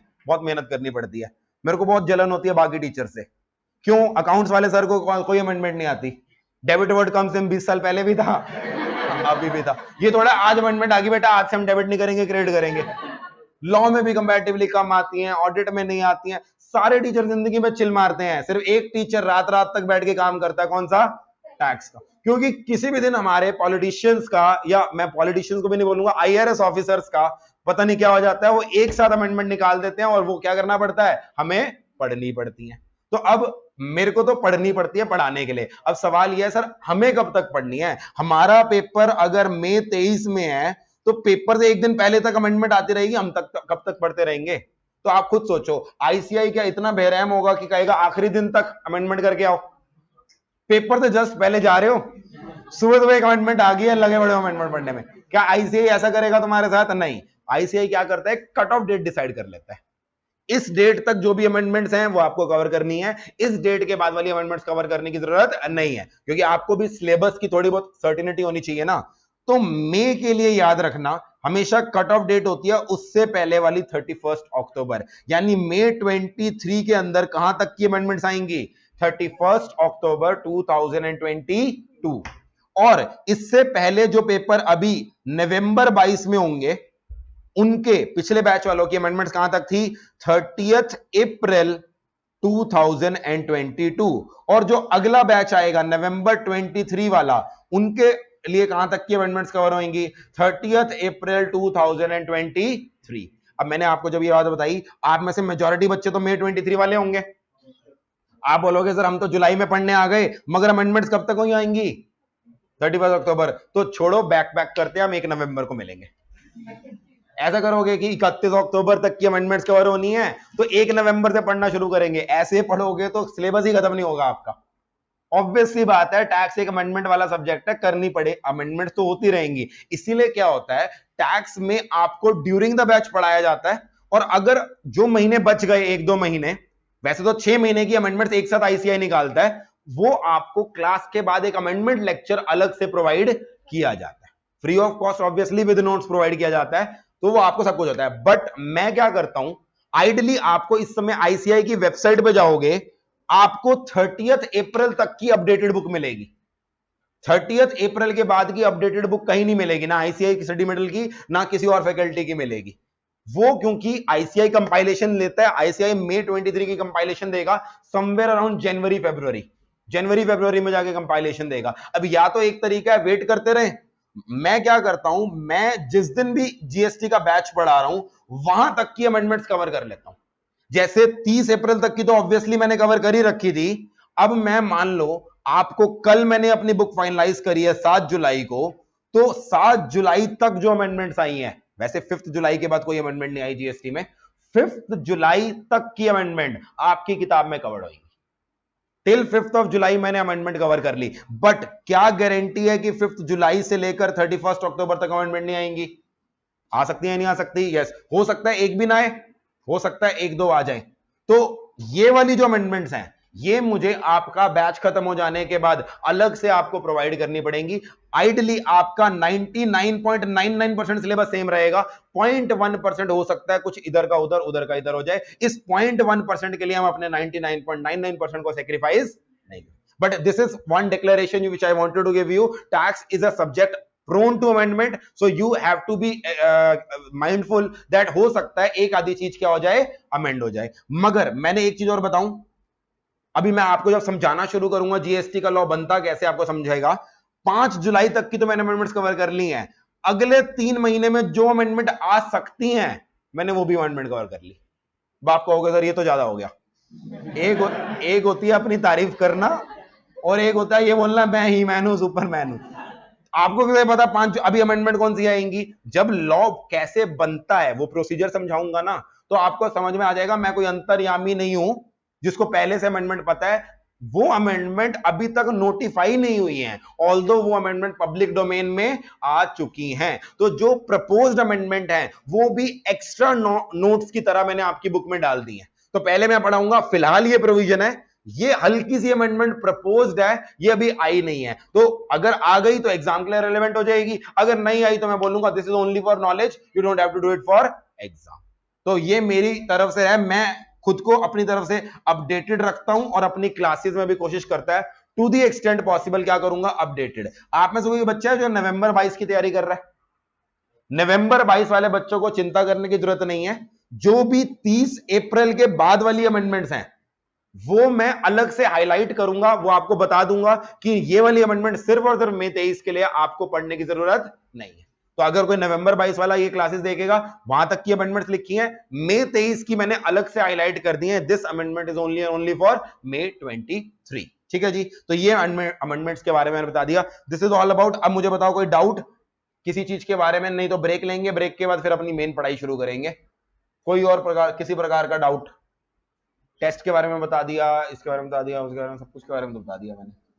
तुम भी बता दो भाई, लाइव वाले कोई डाउट हो तो। नो डाउट, चलो भाई फिर कर लेते हैं ब्रेक। टाइम हुआ है 9:48, 10 बजे आते हैं अपना, 10 बजे आके अपना सिलेबस शुरू करेंगे व्हाट इज टैक्स से। ठीक है, जीएसटी की क्लास नंबर 1। टेक्निकली अभी तक क्लास शुरू नहीं हुई थी, ब्रेक के बाद शुरू होगी।